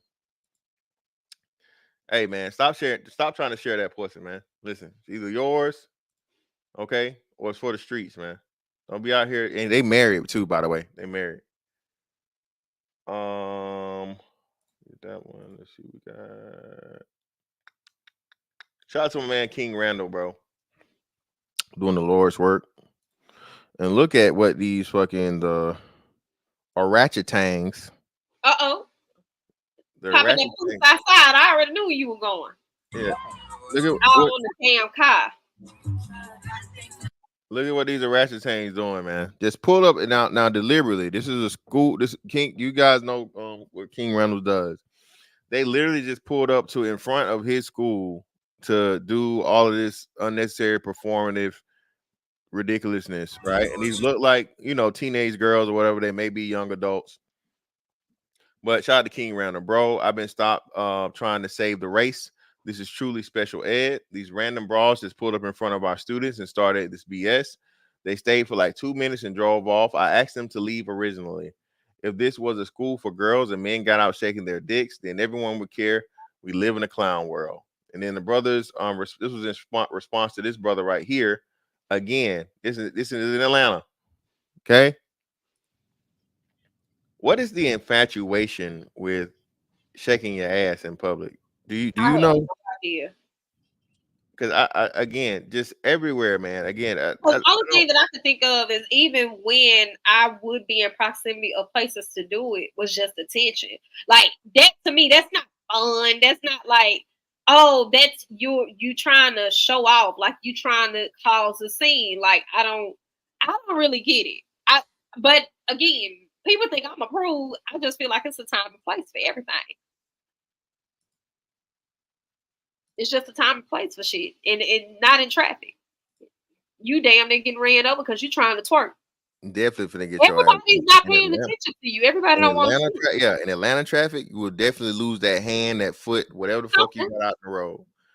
Now, this whole again finesse, I don't trust none. This girl, she did not lie, man. This girl does anything and everything for fucking money, dog. Her whole relationship with Drewski. I'm starting to not like her. Yeah. I'm starting to like her because I feel like she is very intelligent, so much to the point where she feels like more of an industry plant than Sexy Red. I feel like she's playing a very dangerous game of trying to make it seem like she's just this sought out figure that doesn't do anything, that, all these men have attached themselves to her and made her a sexual deviant, and she's just a victim in all these plights. But really, you used a lot of them for a come up to rapping, and that don't mean she should have been taken advantage of as a child. But I feel like she got a very nasty motive behind her. I can't put my finger on it, but it's gonna come out. And if anybody know Chaotic, he's more so like the coolest, funniest. All he do is joke and play. He don't assault women. He don't take advantage of them. He ain't trying to. You don't hear that about him. Even when it came down to Erica Banks, he was just like, you know what? She was on some stuff I wasn't on. I just let it go. If I'm already paying you a stipend, I'm not paying for other stuff that you don't need, and I just let it go. But something about Ruby Rose just don't sit right in my spirit. I just never understood like the appeal of her. Was she cute? Yeah. I mean, because she's like what East African, right? Like Ethiopian or Eritrean or some shit descent, right? Something like that. Yeah, Mixed she's or- Ethiopian. Her Yeah. parents are. She's fully Ethiopian. She's Oh, a real full. Oh, she's full Ethiopian. So yeah. She's So a real listen. Muslim. Like, yeah, she's really Ethiopian. She's not mixed. She's not black. She's not like everything about her. See, I didn't know that. So by Ethiopian standards, she's nothing special. I know y'all gonna say, nigga, you hate, nigga, you like, no, bro.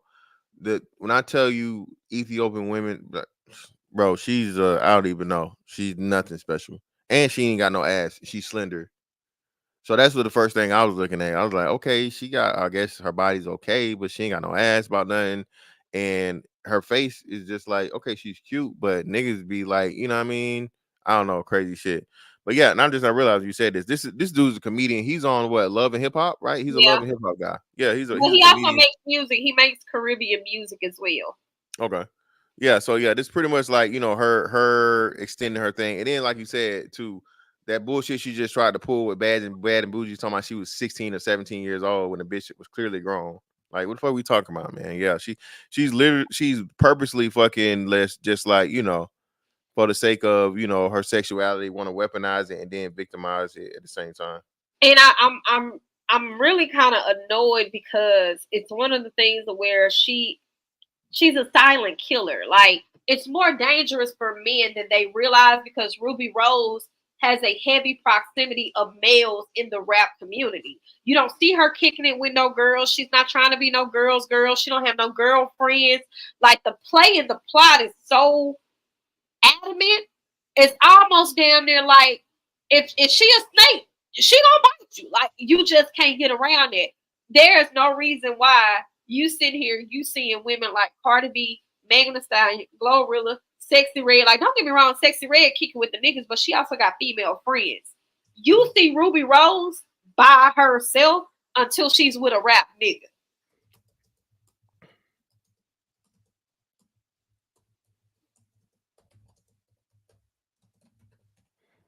Yeah, man. Buddy talking about listen, dog, bro, the most beautiful women on the fucking planet, bro. Seen in my life, Ethiopian women, dog.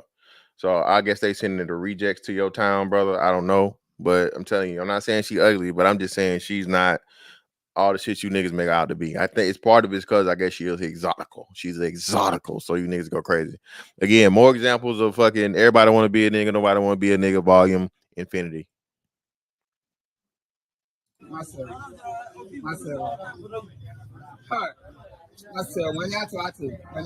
They in Africa with motherfucking bubble coats on and jeans. Bro, Africans built different. I be telling y'all niggas this shit. Y'all don't understand, bro. African niggas are the only motherfuckers that wear a polo shirt for everything. They'll work out in it. They'll go out. They'll go out in it. Play soccer. They'll farm. You get that nigga put 3 buttons in a collar on a shirt. That motherfucker become indestructible in Africa. Okay, crazy. Yeah, bro, gotta be. And it smells crazy in there. All kinds of motherfucking just must. Oh.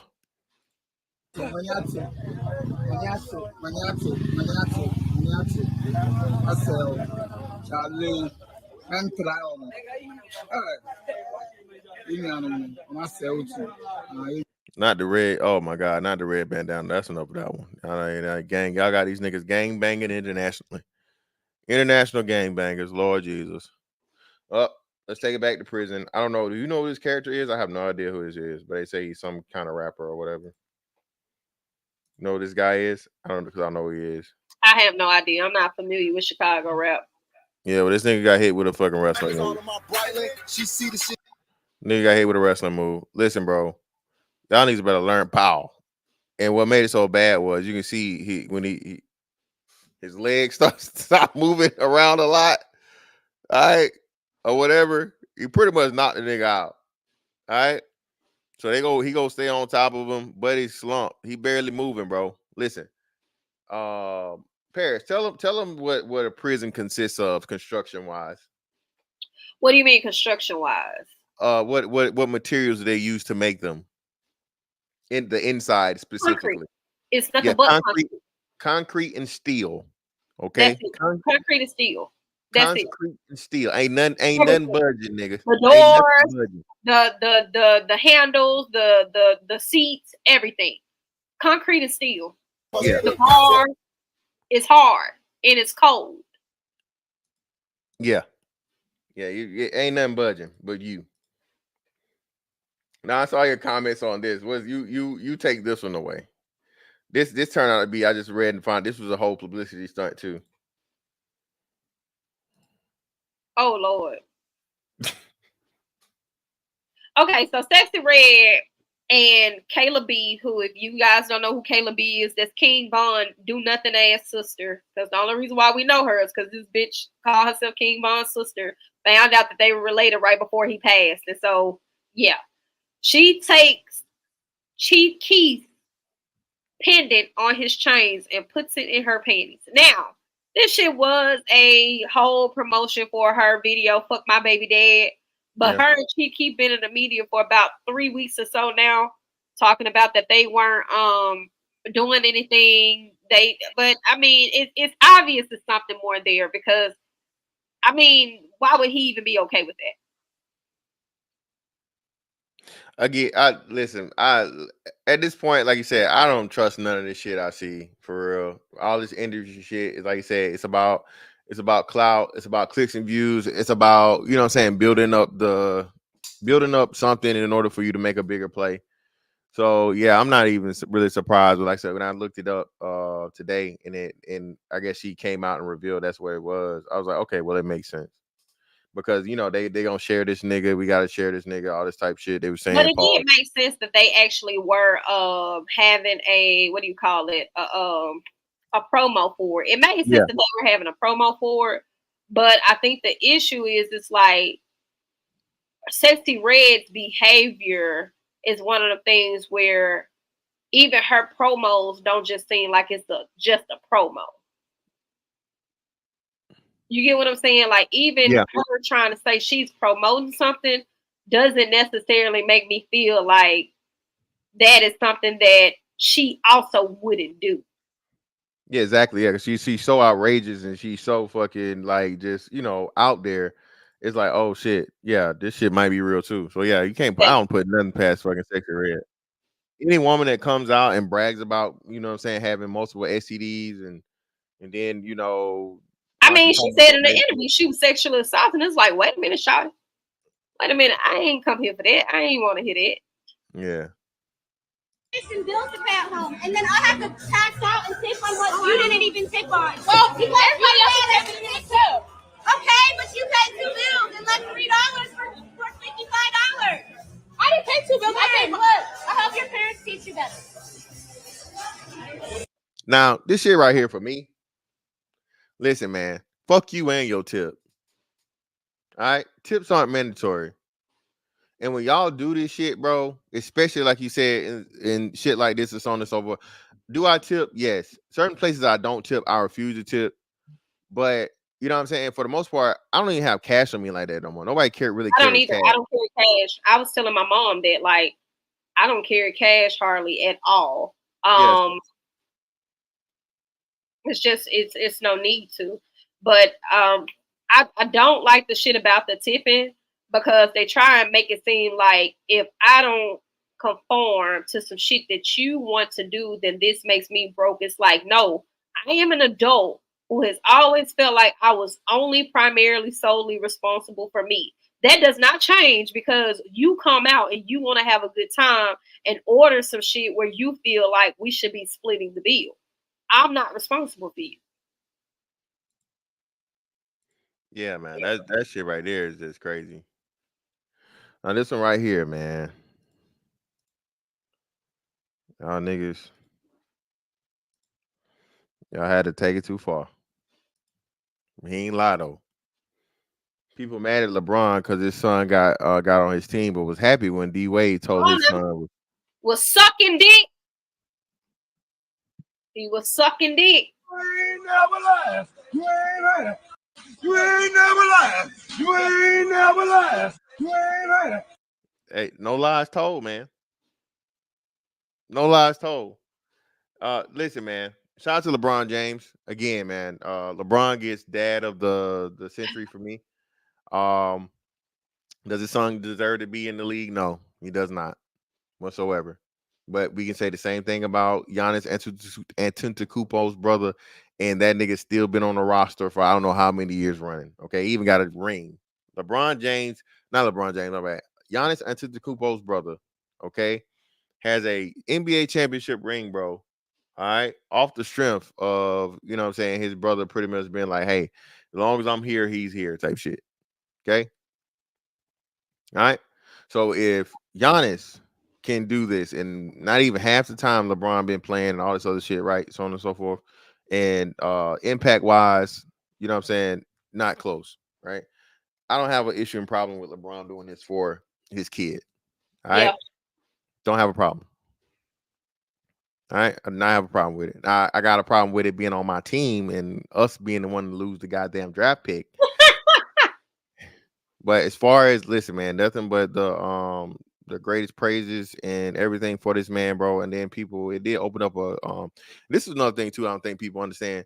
So these do sometimes, like you said, open up better conversations. Serious conversations about it. Nepotism and the lack of it in Black people as to how because we don't usually have family involvement of people. Them doing or the experience is bad. Like, oh, I got my cousin put on. This motherfucker went down his shoulder, ass got fired within 3 weeks. Wasn't even on the job a month. Yeah. So that conversation opened up a lot. About nepotism and Black people being able to leave something to their children, right? Wealth, hell, a good job, a good career, a good anything. So it's extremely rare. So that's why you saw a lot of people having negative shit to say about it. And speaking of this, let's get into this. Charleston White and his opinion of why Black men have a difficult time being fathers. Every nigga I seen with a kid, nigga complained and hated a Black woman he had a baby by. So in my 20s, psychologically, nigga, I wanted to be able to have a loving relationship with my son. And nigga, I wasn't finna have no baby with no Black woman because she wouldn't allow you to have a loving, full relationship with your son. Because what I started hearing between my cousins and my female friends is, this my child. You can't take my baby nowhere. So the Black woman claims 100% rights and authority over the kids. So that robs a Black man of his legacy. I wouldn't rob of my legacy. Most Black children don't have their dad's last name. Most Black women won't allow the Black man to name their child. Most Black women wouldn't allow the grandmother of the baby daddy to have access to the grandbaby because what she felt about the baby daddy. So she kept the kid away. So I didn't want that, homie. So I strategically said, nah, I ain't putting my dick over there in that garden. Every nigga So is this kid, he got mixed kids? Yeah, he got 2 mixed kids. They by Mexican women. Oh, okay. A Mexican one man, excuse me. The Mexicans. But and I'm gonna be honest with you, that was kind of like a culture shock for me. My godmom moved out here when we was in high school, and she brought my god brothers with her when she came, and they heavily immersed it. Like that's a huge thing, and I'm gonna say Dallas, Fort Worth area specifically, you will see a lot of Hispanic and Black racial relationships more than you will see Black and white. That's a huge thing here. For what he said, I had quoted it and I was like, it's an ugly truth. It is an ugly truth. And it's the ugly truth because you do see where Black women will claim ownership of the child.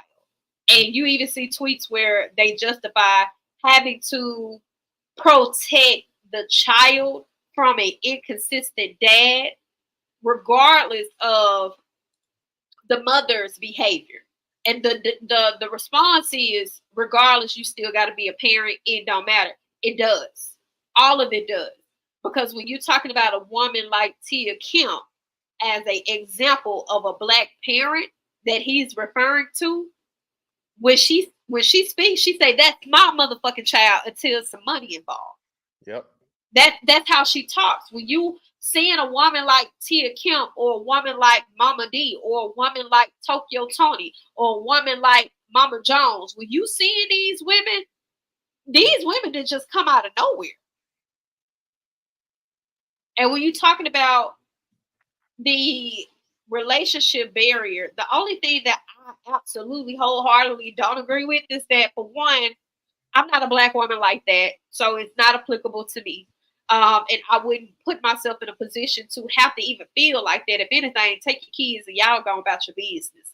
But for two, him saying the only reason why he quantified it that way was because of the proximity of his experiences with his cousins and other black men help shape and make his decision. I feel like that was wrong, because that's no different than a black woman saying, all you niggas is low down and dirty, and all y'all do is cheat, and y'all just abuse women, and you're only using that to say, I never experienced this. I'm just quantifying on what I see people around me go through. So I'll never let nobody tell me or shape the love narrative of black love to me, because I know I feel more safe, more comfortable, and I feel more grounded in leadership with nobody but black men. Indeed. Now here goes the $1 billion couple. And 7 p.m. Friday. and again, man, Rihanna doing so after this, can you explain, I guess, the beef between, what is it, Glorilla and the girl from the Sea Girls? Is it? Yeah. I see. After they explain it to us, because I'm totally lost. But a lot of people like Glorilla, man. Glorilla, her little crystal burger ass, you know what I'm saying? And she got her little titties done now. She, you know what I'm saying? She still sound like motherfucking a grown ass man and shit, the deep voice. But hey, man, a lot of women are collabing with her. She's got a nice buzz. She got hella motion. So hey, this right here is just another thing of having, Rihanna play her music in the background for this little thing, because everybody's using this now. Everybody using this ASAP Rocky thing too. This is every nigga's dream right here, man. Not only have a fine ass bitch, a fine rich bitch, billionaire. And one thing that I'm gonna tell you that I love about her, she don't give a fuck what nobody got to say about shit she do. That is the one woman that I don't give a fuck if you call her a hoe, a bitch, a slut, or whatever. She ain't coming out to correct it. She ain't coming out to tell you she ain't got more money than, she ain't playing no Russian roulette with no money, dollars, no nothing. She don't give a fuck what you say about her. This bitch was sitting at the goddamn Academy Awards drinking, getting drunk off a flask, and didn't give a fuck. She don't care. She smoke her weed wherever she want to go. She don't give a damn. And I love that about her. She literally tunes out the world. Yeah, man. Like I said, Rihanna is again, bro. That's right. That's the prototype now of what, boss bitch and bad bitch this, bad bitch that, all this other shit, whatever, bro. This is who everybody aspires to be, and that's why I told them, the future's baby They mama, actually do. The future is definitely baby mama, because she's never gonna marry fucking ASAP ever, and she I shouldn't. don't think that they actually aspire to be Rihanna, because if they actually aspire to be Rihanna, then they would be more comfortable in owning, I make an X amount of money and I'm able to do my own thing. Rihanna don't look to be validated by other people. She don't look to be your friend. That woman really don't give a fuck. She don't join in on conversations. You never hear her opinion about nothing. I don't really think that they aspire to be Rihanna anyways. They just like her rebel behavior. And like you But said, her in success. her situation, most women don't want her situation. They actually frown upon her, inadvertently saying it. So the Tiana Taylor, Iman Shumpert divorce thing is over, I guess, right? Tiana Taylor divorced Iman Shumpert, and what she got? 4 houses valued at $10 million. Iman Shumpert has ordered to make a one-time seven-figure payment or millions to her. She also gets $300K Maybach, a $70K Mercedes Sprinter, and a tour bus, as well as 100% ownership of her companies. Yep, she got to keep all that was hers. Iman also is required to pay $8,000 per month in child support for both daughters, Junie and Rue Rose. He has to pay 100% of their private school fees. It's always cheaper to keep her. Now, again, this is more rhetoric and bullshit. I don't know how the hell and why the hell he lost to this degree. I have no idea. None. I don't. But this whole cheaper to keep her shit, no, it's not. And it's actually, it cost him more money because he stayed too long. Hey, he did this shit when, like you said, not took the shit of where, oh, I'm gonna sacrifice my career for you, and I'm gonna pretty much turn down a guaranteed NBA contract of millions upon millions of dollars, and y'all just do y'all little fucking swinger thing and go your separate ways. You would have saved a whole lot more money than you now, because now you don't have an opportunity to make that money back. He's millions of dollars in the hole, and there's no NBA for him to go back to. Dance to the Stars, that shit over with. You know what I'm saying? All these things. Anyways, and he just got killed off on The Shy, so now he's unemployed. Yeah, and the brother's not a Denzel Washington in the making. And so, I will do you even better. The industry that he is in is primarily fixated and coaxed around her. Mm-hmm. So people, just off of the strength of being petty and picking sides and picking and choosing, are going to turn a deaf ear to him unless he got good male friends that he's made in the industry, simply because they want to like her and be her friend and not get in their business. Indeed, man. It's crazy. Now, it'll be a different situation if it was Jeezy and Jeannie Mai, because there was no come up for him off of Jeannie Mai.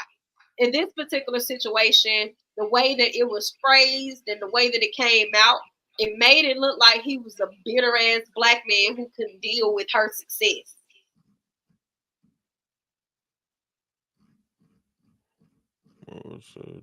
Oh, this right here. So yeah, speaking of that, before we go to that one, listen, man.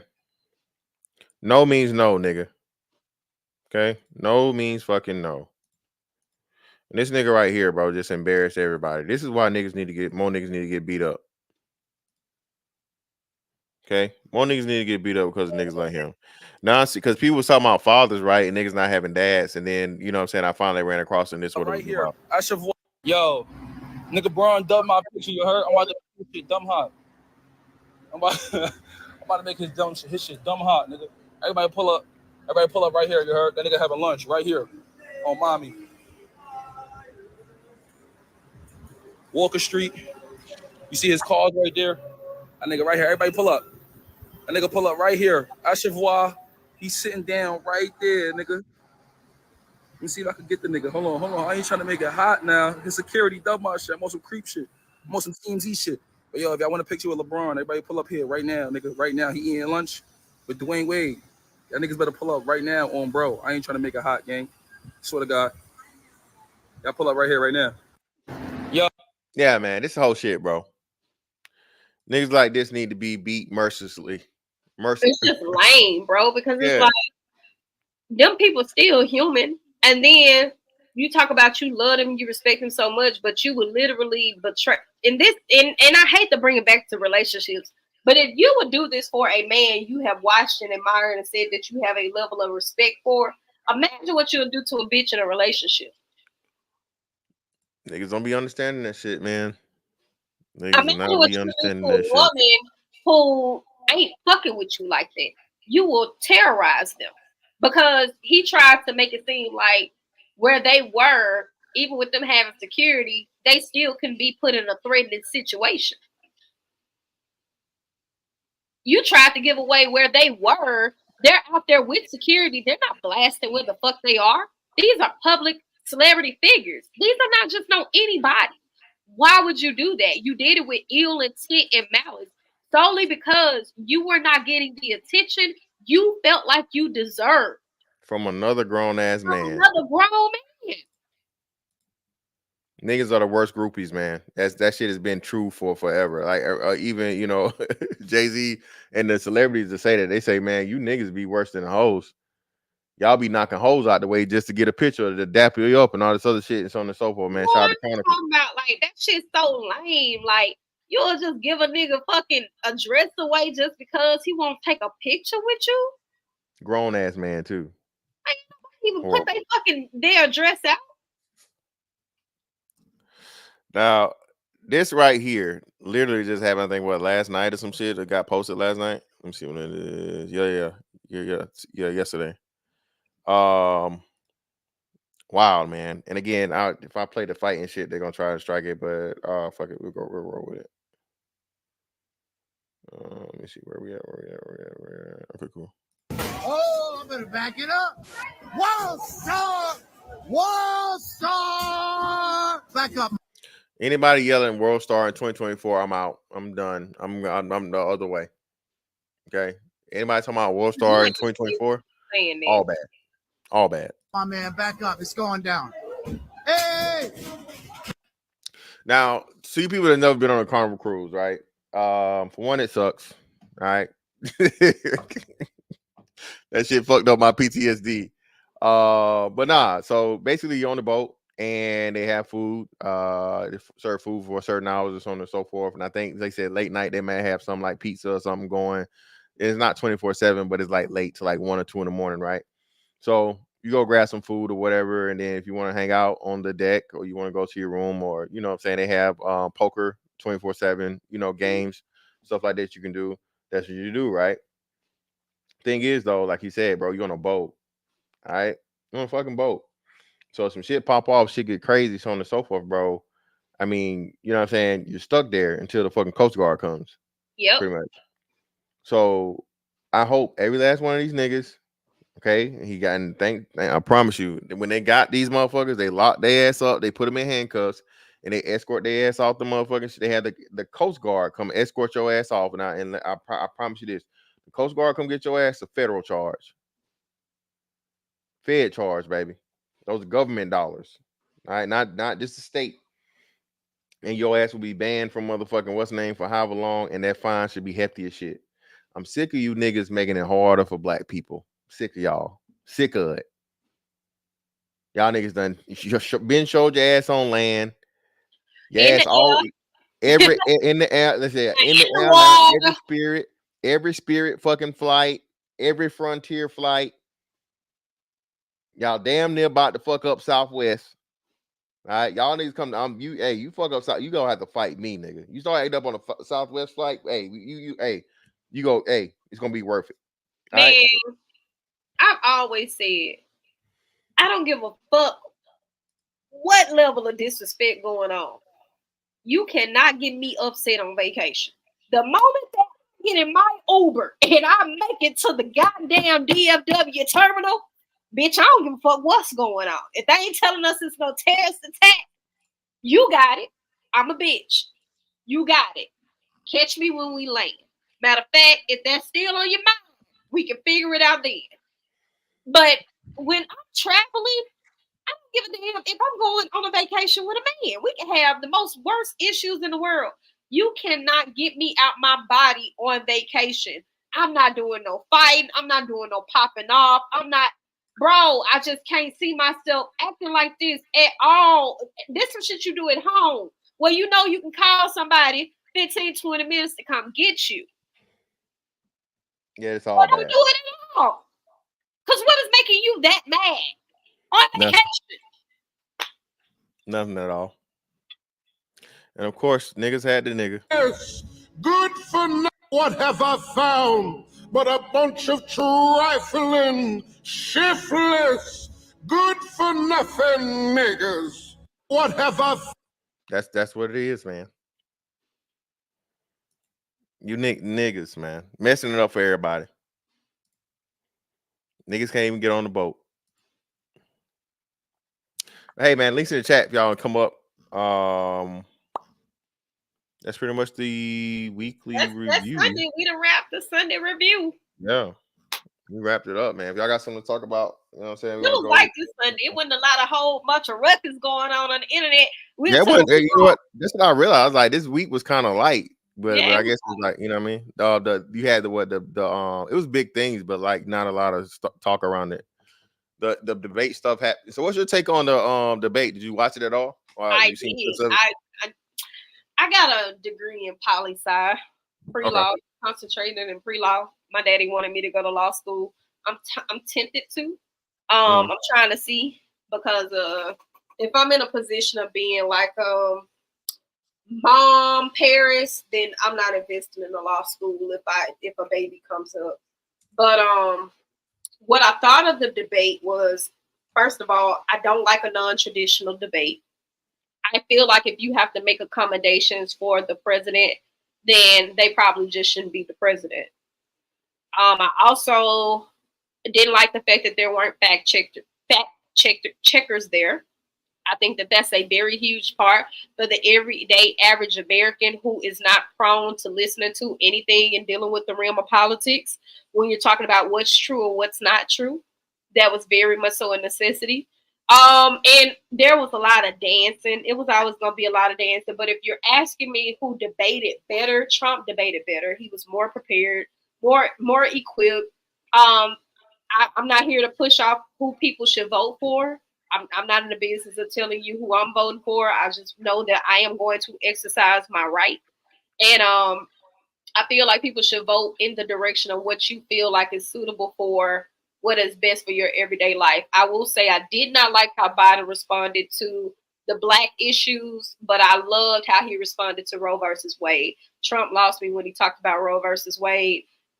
But it was just a very funny debate because they had a lot of ad hominem attacks, a lot of insults, and you could tell that they don't like each other. It's a personal thing with them. You could tell Joe Biden very much so felt triggered when he talked about Hunter. And I kind of wanted to be a thing where they literally stop attacking each other in front of the American people to try and make it about them. This is not about y'all. We trying to figure out who the fuck gonna run the country. Cool. Like I said, I watched it. I'll say I watched most of it. I didn't watch the 100% I of watched it. the But, from what I saw, like you said, Biden's cognitive skills at this point, bro, is no denying it anymore. Yeah, Can't deny it. he's something's wrong with him. Yeah, and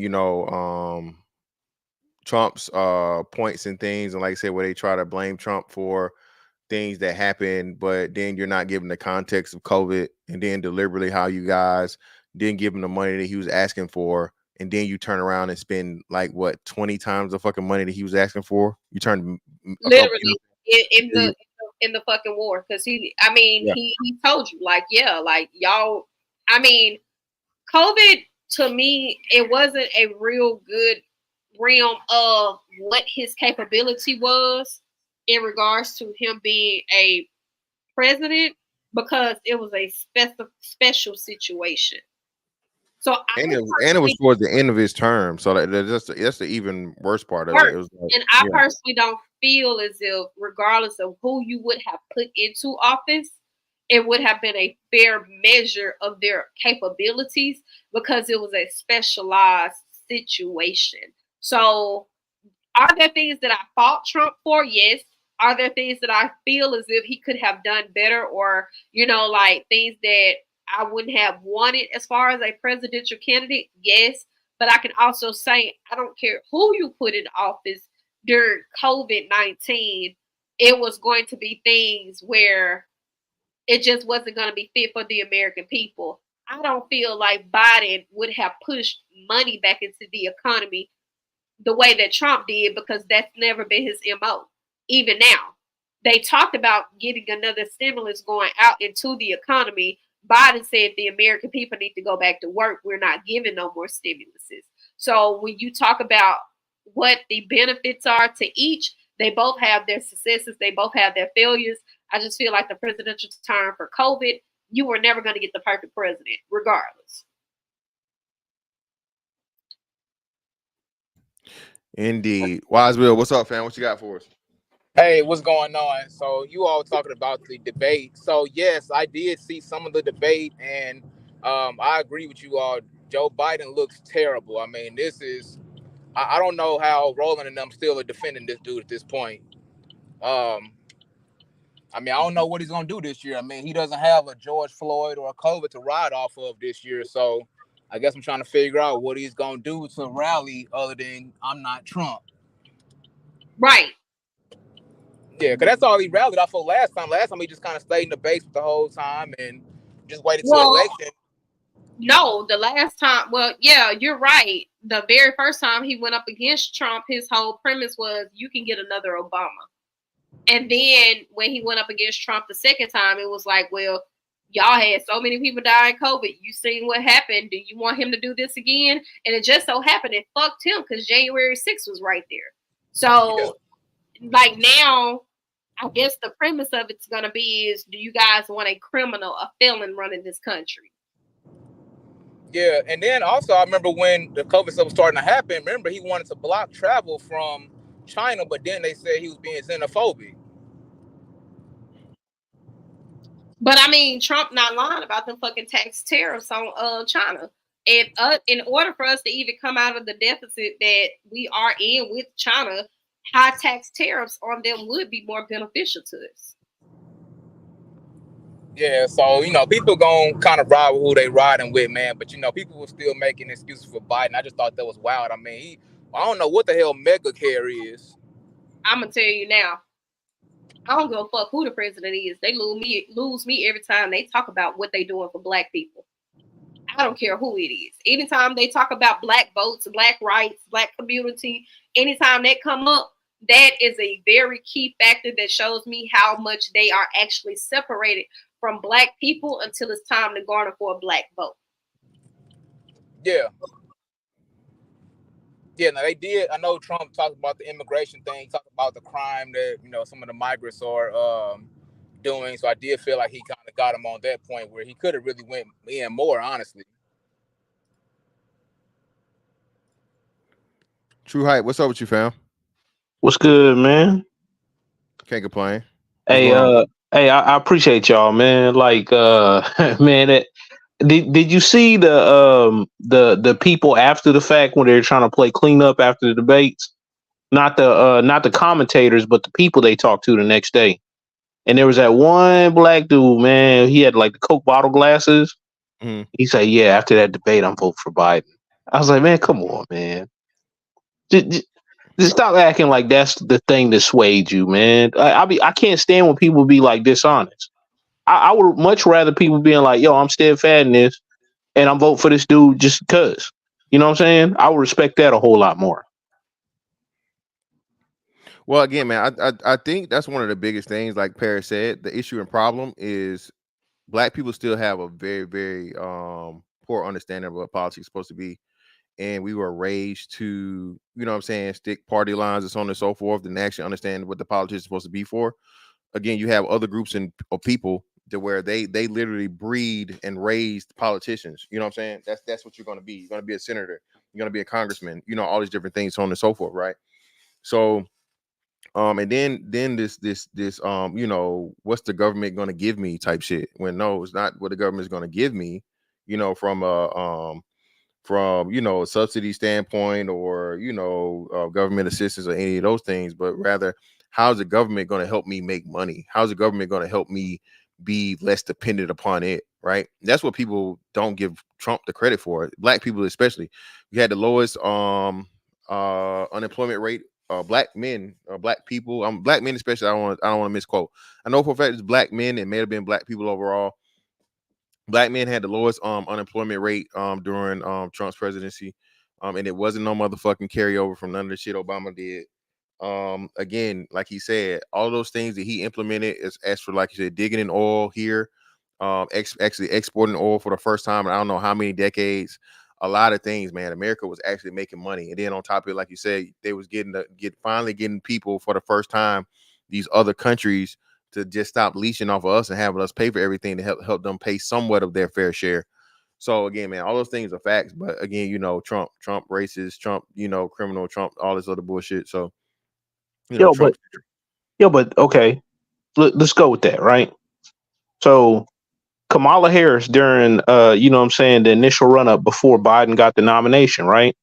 She hit him talking about, "Yo, I'm not gonna call you racist or whatever, but you hung out with segregationists." Like, Robert Byrd, he was at the funeral along with Hillary. Like, dude was like a mentor.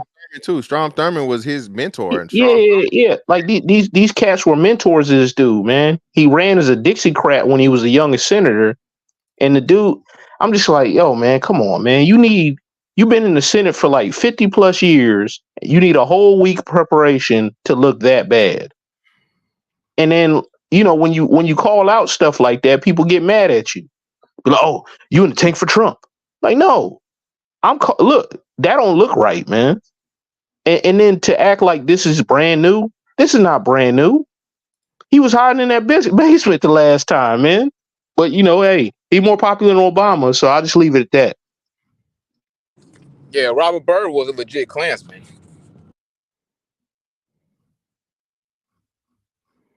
Yeah, that's wild. Hell, holla at Judge O'Brown, man. He talked about it several times. You know, he was an intern whenever my man was like, you know what I'm saying, running the thing at the Senate House in Massachusetts? What was he up? What state? Delaware? Yeah, Delaware. He was in the Senate House and he's talking about he saw firsthand when this dude was talking, you know, I know how to control the you know, the Negro and all this stuff. This is all documented. He got newspaper clippings, everything, man. But people like, I guess because he was the vice for the first black president, which, you know, Negroes didn't accept until like, you know, the last minute. Because more Negroes are voting for Hillary more than anything. Yep. Honestly. I think especially. I think if he didn't have Michelle in his corner, man, more people would have voted for Hillary on the Democrat side. And But then you know that thing came out about him writing love letters to them white dudes. So, you know. Oh yeah. Like and then like the stuff came out before the deal about the cocaine deal, and the cat that had showed up, I guess, trying to get some money or whatever. Like he ended up missing. There's a bunch of stuff, man. But you know, whatever. Yeah, man. Yeah, it's wild. You borged out, Will.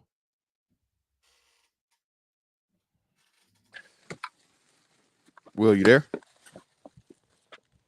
No, you borged out. Well, no, man. Like, yeah, go ahead. You good now? Go ahead.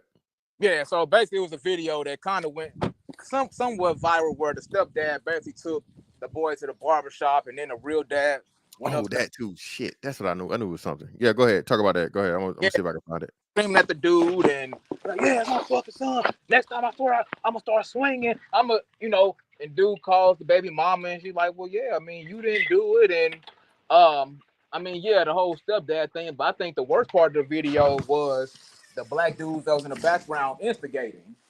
It's like, damn, man, he punking you, man. You need to, you stand up, man. You fight back. You need to, now if the guy had a blick on him and shot him, then it's like, you know what I'm saying? Well, Will, it's worse than that. So, like, you may have to go to your own funeral because you instigated that incident. Because we know these cats can't shoot. Everybody is in greater danger than the person that did this, the target, when it comes to some of these Negroes. Yeah, I mean, good point. But yeah, I just thought that was kind of wild. I saw that on IG the other day. And then also, fantastic. I think I sent you this. Angel Reese was in the news a couple of days ago for kicking with G Herbo. I mean, I don't know if Negroes heard about their story at all.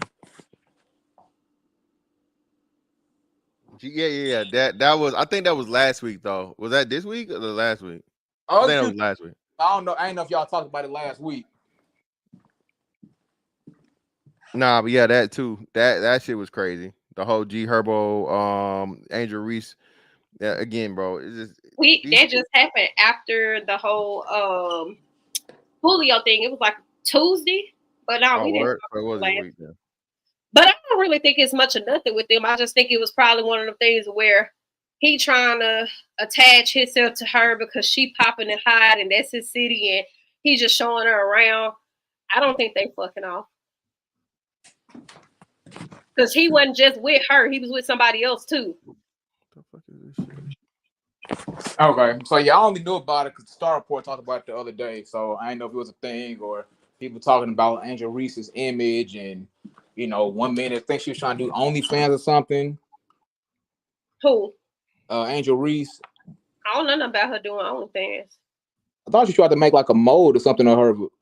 Nah, somebody. So that's what happened. She was doing a waxing or some shit, and the person put the mold of her fucking in the camera to show their skill set, but it just happened to be her vagina print.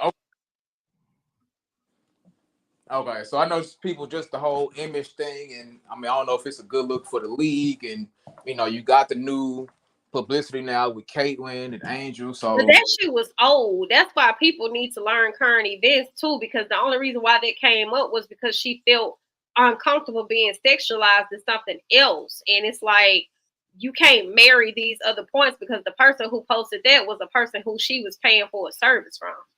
Mm.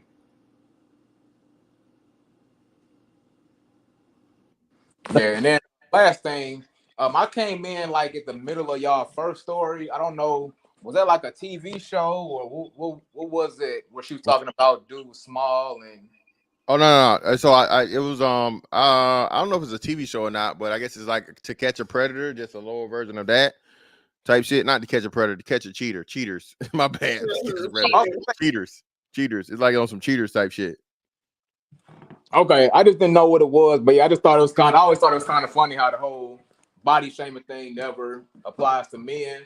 Because I've seen see stories and even heard from women in your own personal life how they go in on men. I mean, guy that don't measure up. I mean, that's a big deal to some women. But I mean, I don't know, just another one of those things. I know it's more kind of niche, but did you see the George Carville deal where he did like 2 interviews? The Democratic political strategist from like New Orleans. Nah. He was talking about like the Democratic Party has a male problem and how like there's too many preachy females like in the messaging. I saw a preview for that, or I saw like the headlines for it, but I didn't actually get to see the video. It's kind of funny, man. School went in on the dude that was doing the interview. Obviously, they had a effeminate black man on there, and you know what I'm saying, he stopped him when he said something, that somebody would find offensive, and he's being real. He's like, yo. The Democratic Party don't have a male issue. They have an issue with only propagating up certain things that are female oriented, and they don't have an issue with getting female voters. That's the issue. Well, when I say the male thing, I'm just talking about like the draw though. So like they basically want to demonize just the straight males. Right, and I think we're kind of saying the same thing. I'm just being a little bit more simplified in my explanation. So the Democratic Party don't have an issue with getting men to vote for them. They have an issue when they lead with certain types of things they want to run off of that are not male dominated to their importance. They don't have an issue getting male voters. Male voters are not having the turnout that female voters are having. And for the last 40 years, white women, aside from this Joe Biden and Kamala run, were dominating all politics in every sector. So that just became a thing where black women even just showed, hey, with numbers, we do have that power. The issue with both parties is the things that they run off of are not pro-heterosexual men priority. So you're not going to get men standing in front of none of their fucking issues because none of the things they talk about are in the basis of addressing what men care about. Everything that they are mainly considering has everything to do with female voting rights. That's for damn sure. So men have no reason to jump in front of the conversation and want to back them. The only people that actually back either party are people who are diehard as far as it comes to attaching themselves to their certain party. They're diehard Republican for whatever reason, diehard liberals, diehard conservatives. Like those people who are patriotic in their own way, in their own light, in their own sense. We're not talking about the everyday average person. None of the shit that the government is talking about for the everyday average person, none of it is catered to the regular heterosexual man. None of it. None of the shit they talk about has a benefit to the regular everyday heterosexual man. And that's not black, white, or anything. That's just men in general.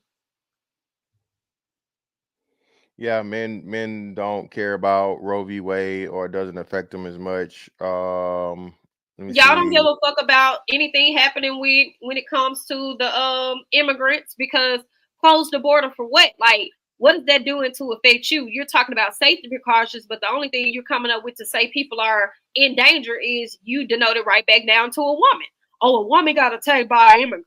Like, so what's the real issue that they would put on the forefront to make male voters have to campaign for them? We don't have one. Yeah, Nobody's in tune with male voters. it was crazy when Biden said people getting, you know, molested and took by they stepbrothers and dads and uncles. So that was crazy to defend to deflect away from the shit that Trump was talking about. So I would say from the safety standpoint, no, but from the job standpoint, definitely. Black men especially, not just black men, just American men, because like you said, homelessness, that too. That too. And True Hype, I think, did you post this? I think you posted this about the Supreme Court making a ruling on the Chevron joint. Well, no, Chevron deference was different, but no, they had something specifically concerning like homelessness or something. I thought. But I don't know about that one. But that Chevron deference was huge too, and that has a lot to do with a lot of the gun. So a lot of the gun laws that are getting overturned are helping kill Chevron deference. Pretty much to say, just because you're the EPA or the FDA or whatever, the people that you have working for that organization can pretty much mandate what the whole country has to do, and that's we were victims of back in during the lockdown times. Yeah. Also too, man. Like, it's funny. The same people talking about my body, my choice, was the same ones talking about you don't have a choice. Yeah. And then they pick and choose what their arguments want to be when they're convenient. I'm like, where's the principle? Where's the across the board standard? And I'm like, I'm good with the Chevron deference leaving, because how many government officials are actual experts in their field? Very few, and we learned that with fucking Fauci whole ass. And that if Trump don't do nothing else, if he get reelected, that's the motherfucker he better lock up. That's all I'm saying. All this locking up people shit and all this talk he talking about, what he gonna do this, he gonna do that. No, nigga, make sure you get Fauci. You don't get Fauci, nigga, you ain't. Hey. And furthermore, that's another thing, because that's why I say you could have never had no perfect president during COVID. Because even if you want to slight Trump for that, you also got to slight Biden for making a whole campaign centered around getting the fucking vaccine. He basically was trying to incentivize people to get the vaccine so that people can go back into the economy and to work. And now all of these studies are coming out about it. Being not incentivized, forced. I mean, he's the first president to, again, mandatory and so bad to the point were losing their fucking jobs. The same one that when he wanted to go back into the economy, because when everything was ending, he didn't want people to be dependent on the government. He said, go back into the workforce field. So it's a lot of caveats to both, because what typically happens in the presidential situation is whatever the administration was prior to, you come back behind and you inherit whatever the benefits that they imposed, the same way you inherit whatever bullshit they did. In this particular situation, we just got a toss-up of a fuck-up. That's all it was. It was a toss-up of a fuck-up. And even if Trump wanted to do something positive, it could never be seen as something progressive because of COVID. We spent 2 years trying to rehash everything from COVID. Now you can slight him for whatever else you want to slight him from his rhetoric and him, dealings with Russia, his association with them, and him having the January 6th shit, all that other shit. But when you're talking about the border and you're talking about women's rights and Roe versus Wade and shit like that, like those are the things that I more so care about. Both of them motherfuckers racist. Even accounting for whatever, right? Because like when it all comes down to it or whatever, it's whose interest like lines up with my interest, right? And like these cats don't care. The only thing that the Democrats seem to have that the average American may care about is Roe v. Wade, and if it's not expressly in the Constitution, it's a state's issue. Even Ruth Bader Ginsburg herself said it was a horrible kind of precedent, which the Supreme Court has had bad precedent. Let's not act like, regardless of, whatever court throughout history was just infallible.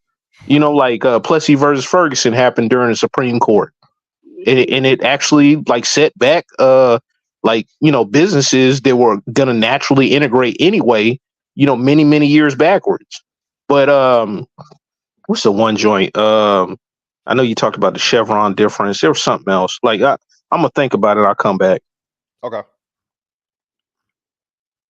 Yeah, man. From the political standpoint, what else? What was another big one for the week? LeBron, the draft. Yo, Go ahead. the Thomas Massey joint where he was on Congress talking about the jab mandates or whatever and all that.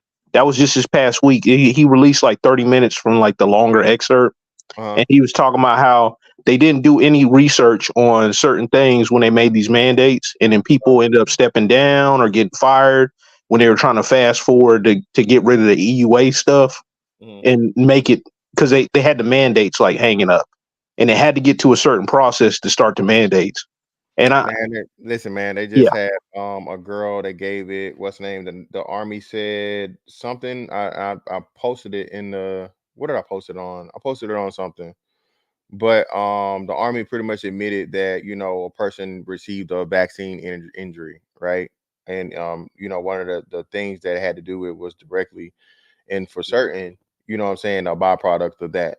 So I'm telling you, bro, like I said, man, y'all read your law books, do everything you need to do, bro, because and most importantly, man, check on your health, especially anything to do with your blood or whatever, bro. Get your blood checked, your blood count, blood clots, all that stuff, so on and so forth. If you were, you know what I'm saying, pretty much forced to do it, and so on and so forth, all these different things, bro. Hey, fantastic. More they got more injuries than that because there's military doctors that because you know the VAER system is a reporting system for civilians, but they got the military version of that.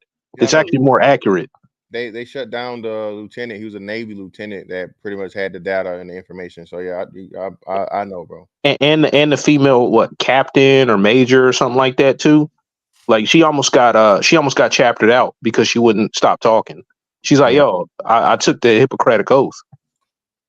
I can't sit up here with in good conscience.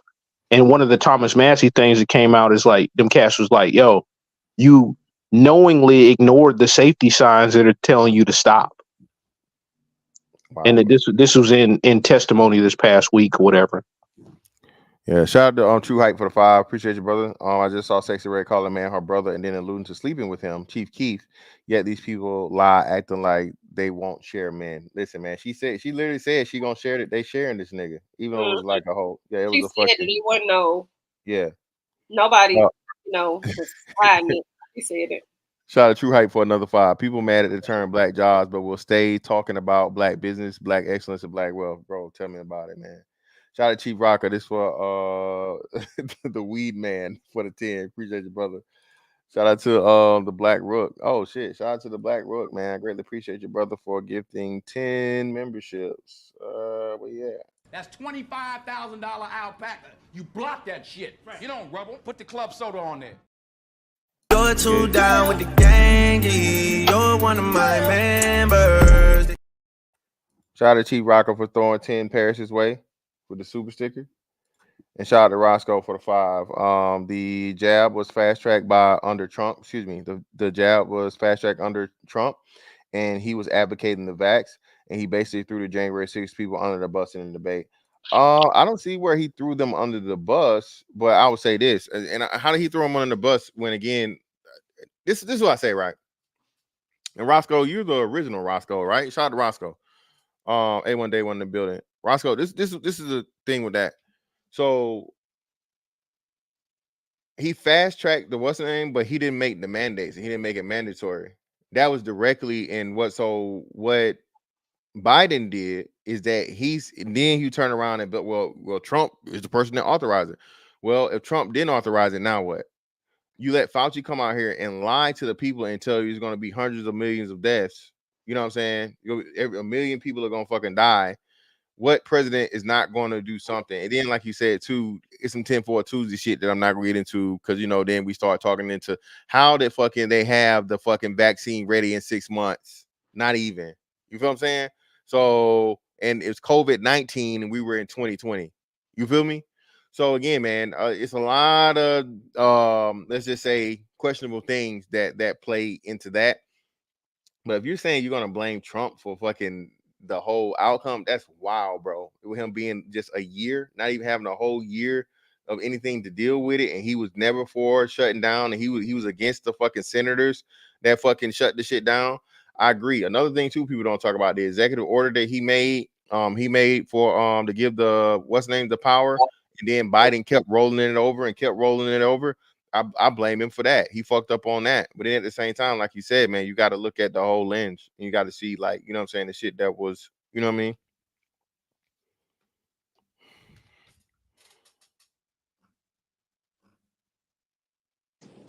Yeah, it was. Yeah, they were gonna push back on it to the end.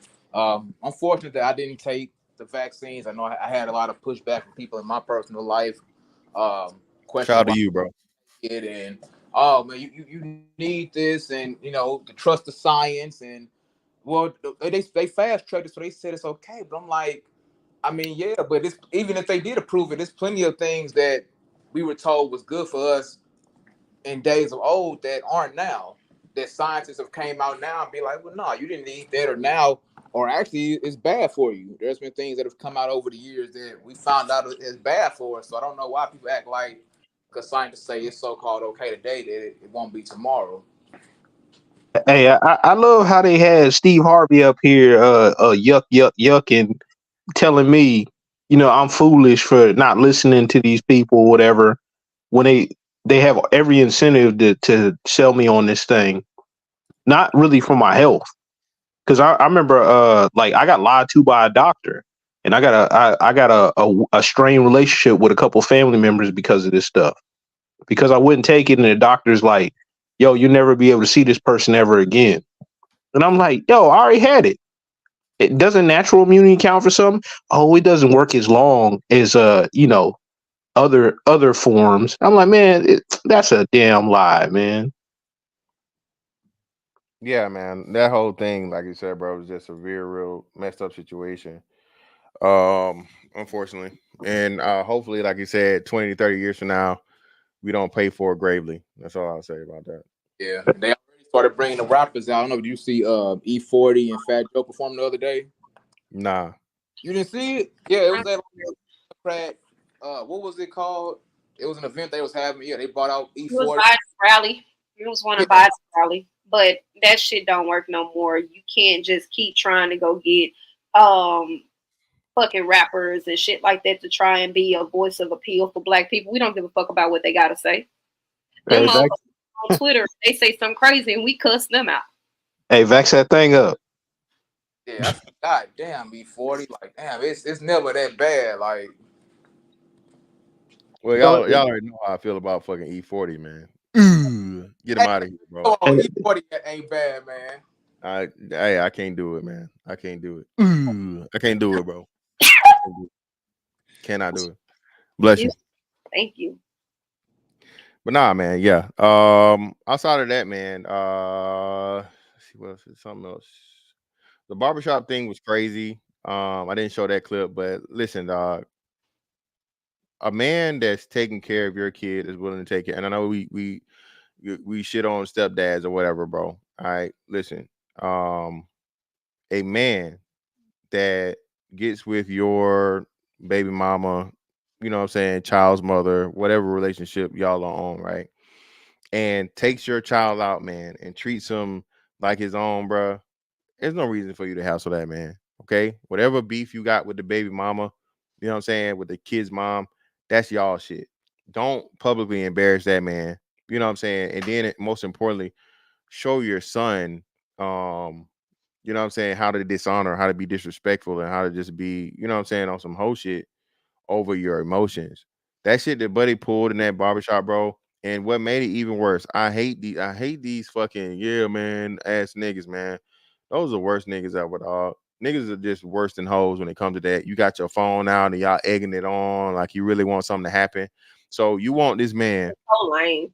Yeah, that shit is so super lame, bro. That's why I just say niggas got so many things we gotta fix before we start looking outside of ourselves. Niggas need to check their ego, because if you weren't gonna be with that woman at all for whatever reason, then you trying to go in and impose about how another man run his household is not going to that's not gonna change shit at all. Hey, that the baby daddy was completely out of pocket, especially like, you know, not maintaining his frame and acting all up. The one dude I can say him talking about the child support and all that stuff, that's like that's real clownish. You know that there's L's on all sides. But did y'all talk about the other barbershop incident? Oh, it's about the town hall thing. The Yeah, business. yeah. I didn't bring that up. Yeah, like cause like old boy's like acting like he got Yeah, like railroaded. He got finesse, like he got fucking hoodwinked or some shit. And I'm like, didn't they hung up a poster in his business or whatever. So I'm like, I doubt they just like was like, oh yeah, we just gonna do this on the spot. No, bro, he authorized it. He said he authorized it, but he had an issue and problem with it becoming overly political. And you know, that's not what it's really about, all these different things. Because he said he was on vacation when it happened. So he wasn't actually there, but he allowed his space to be used you know, for the town hall or like the, you know, the small business meeting and what it was, you know, purpose to be. But yeah, I hate when people do that, bro. Again, because you know it's had something to do with Trump. Now he's worried about you know, the community backlash because you let Trump do this and come on, bro, stop. Stop it, bro. You're a barbershop that's been around for 17 years. Your business is not going to be hurt. Your customers are not going to go somewhere else and get somebody else to cut their hair. Most of the people fucking complaining are liberal ass fucking women that don't get haircuts anyway and don't bring their sons to you to get your haircut. So I just hate when men like that, man, let like you said, the noise and don't think about, like you said, maintain frame and logically think about like, bro, fuck y'all. I would if you actually get more customers if he, you know what I'm saying, ran into it versus ran from it. Yeah. Also, Byron Donald was at the center of the forefront of the whole reparations thing again too. And I'm like, why would you get mad at somebody that wouldn't benefit from it and that's not their platform? And they told you the straight up truth versus politicians that dance around it. You know, where he said he don't believe in reparations at that cigar lounge. Mm-hmm. It was like maybe a day or two later, and people lost their mind, man. He's like, yo, I'm not ADOS or FBA or whatever. I can't remember how he said it, but basically, like, you know, he's not that. So he's just like, yo, one, I wouldn't qualify for it. And then, like, you know, two, this is not my platform. And people are like, oh, they should have tore that place up. I'm like, what? That's your reaction? Yeah, man. Violence and unruliness, bro. That's the main damn thing for niggas. Yeah, but that's not even his business. It's another place where they go to talk to you. You're supposed to air out your grievances. You figure out where that person, like, you know, where y'all can have like, even kill ground or whatever, what you can believe in, what you can get behind that person. Because not everybody's going to make themselves available to you just to even speak to you or give you that time or even care about you. You know what I'm saying? I'm not saying he cares. I'm just saying, like, yo, I mean, at least he's like got the olive branch out, possibly. Yeah, great point. But salute to y'all. I'm gonna get off of here. Appreciate y'all. No problem. Appreciate you, man. Have a happy Sunday. Looks like we're gonna come to a wrap anyway. So Yep, exactly. Yep, right on time, man. Appreciate you, Paris, for coming through. Appreciate you guys for supporting. Remember, man, hey, we'll be back with you next Sunday. Hey, make sure you check out Paris on, is it Wednesdays and Thursdays or Wednesdays and Fridays? Thursdays and Fridays, but Thursdays it's probably about to be Wednesdays and Thursdays, but it's still gonna be Thursdays and Fridays this week on my channel. Just landed in Paris. Pull up on it, man. Support. Really appreciate y'all for coming going through today. Goddamn, what's wrong with my mouth? That's that on that one. I'm gonna catch y'all the next one, man. Holla. Bye, y'all.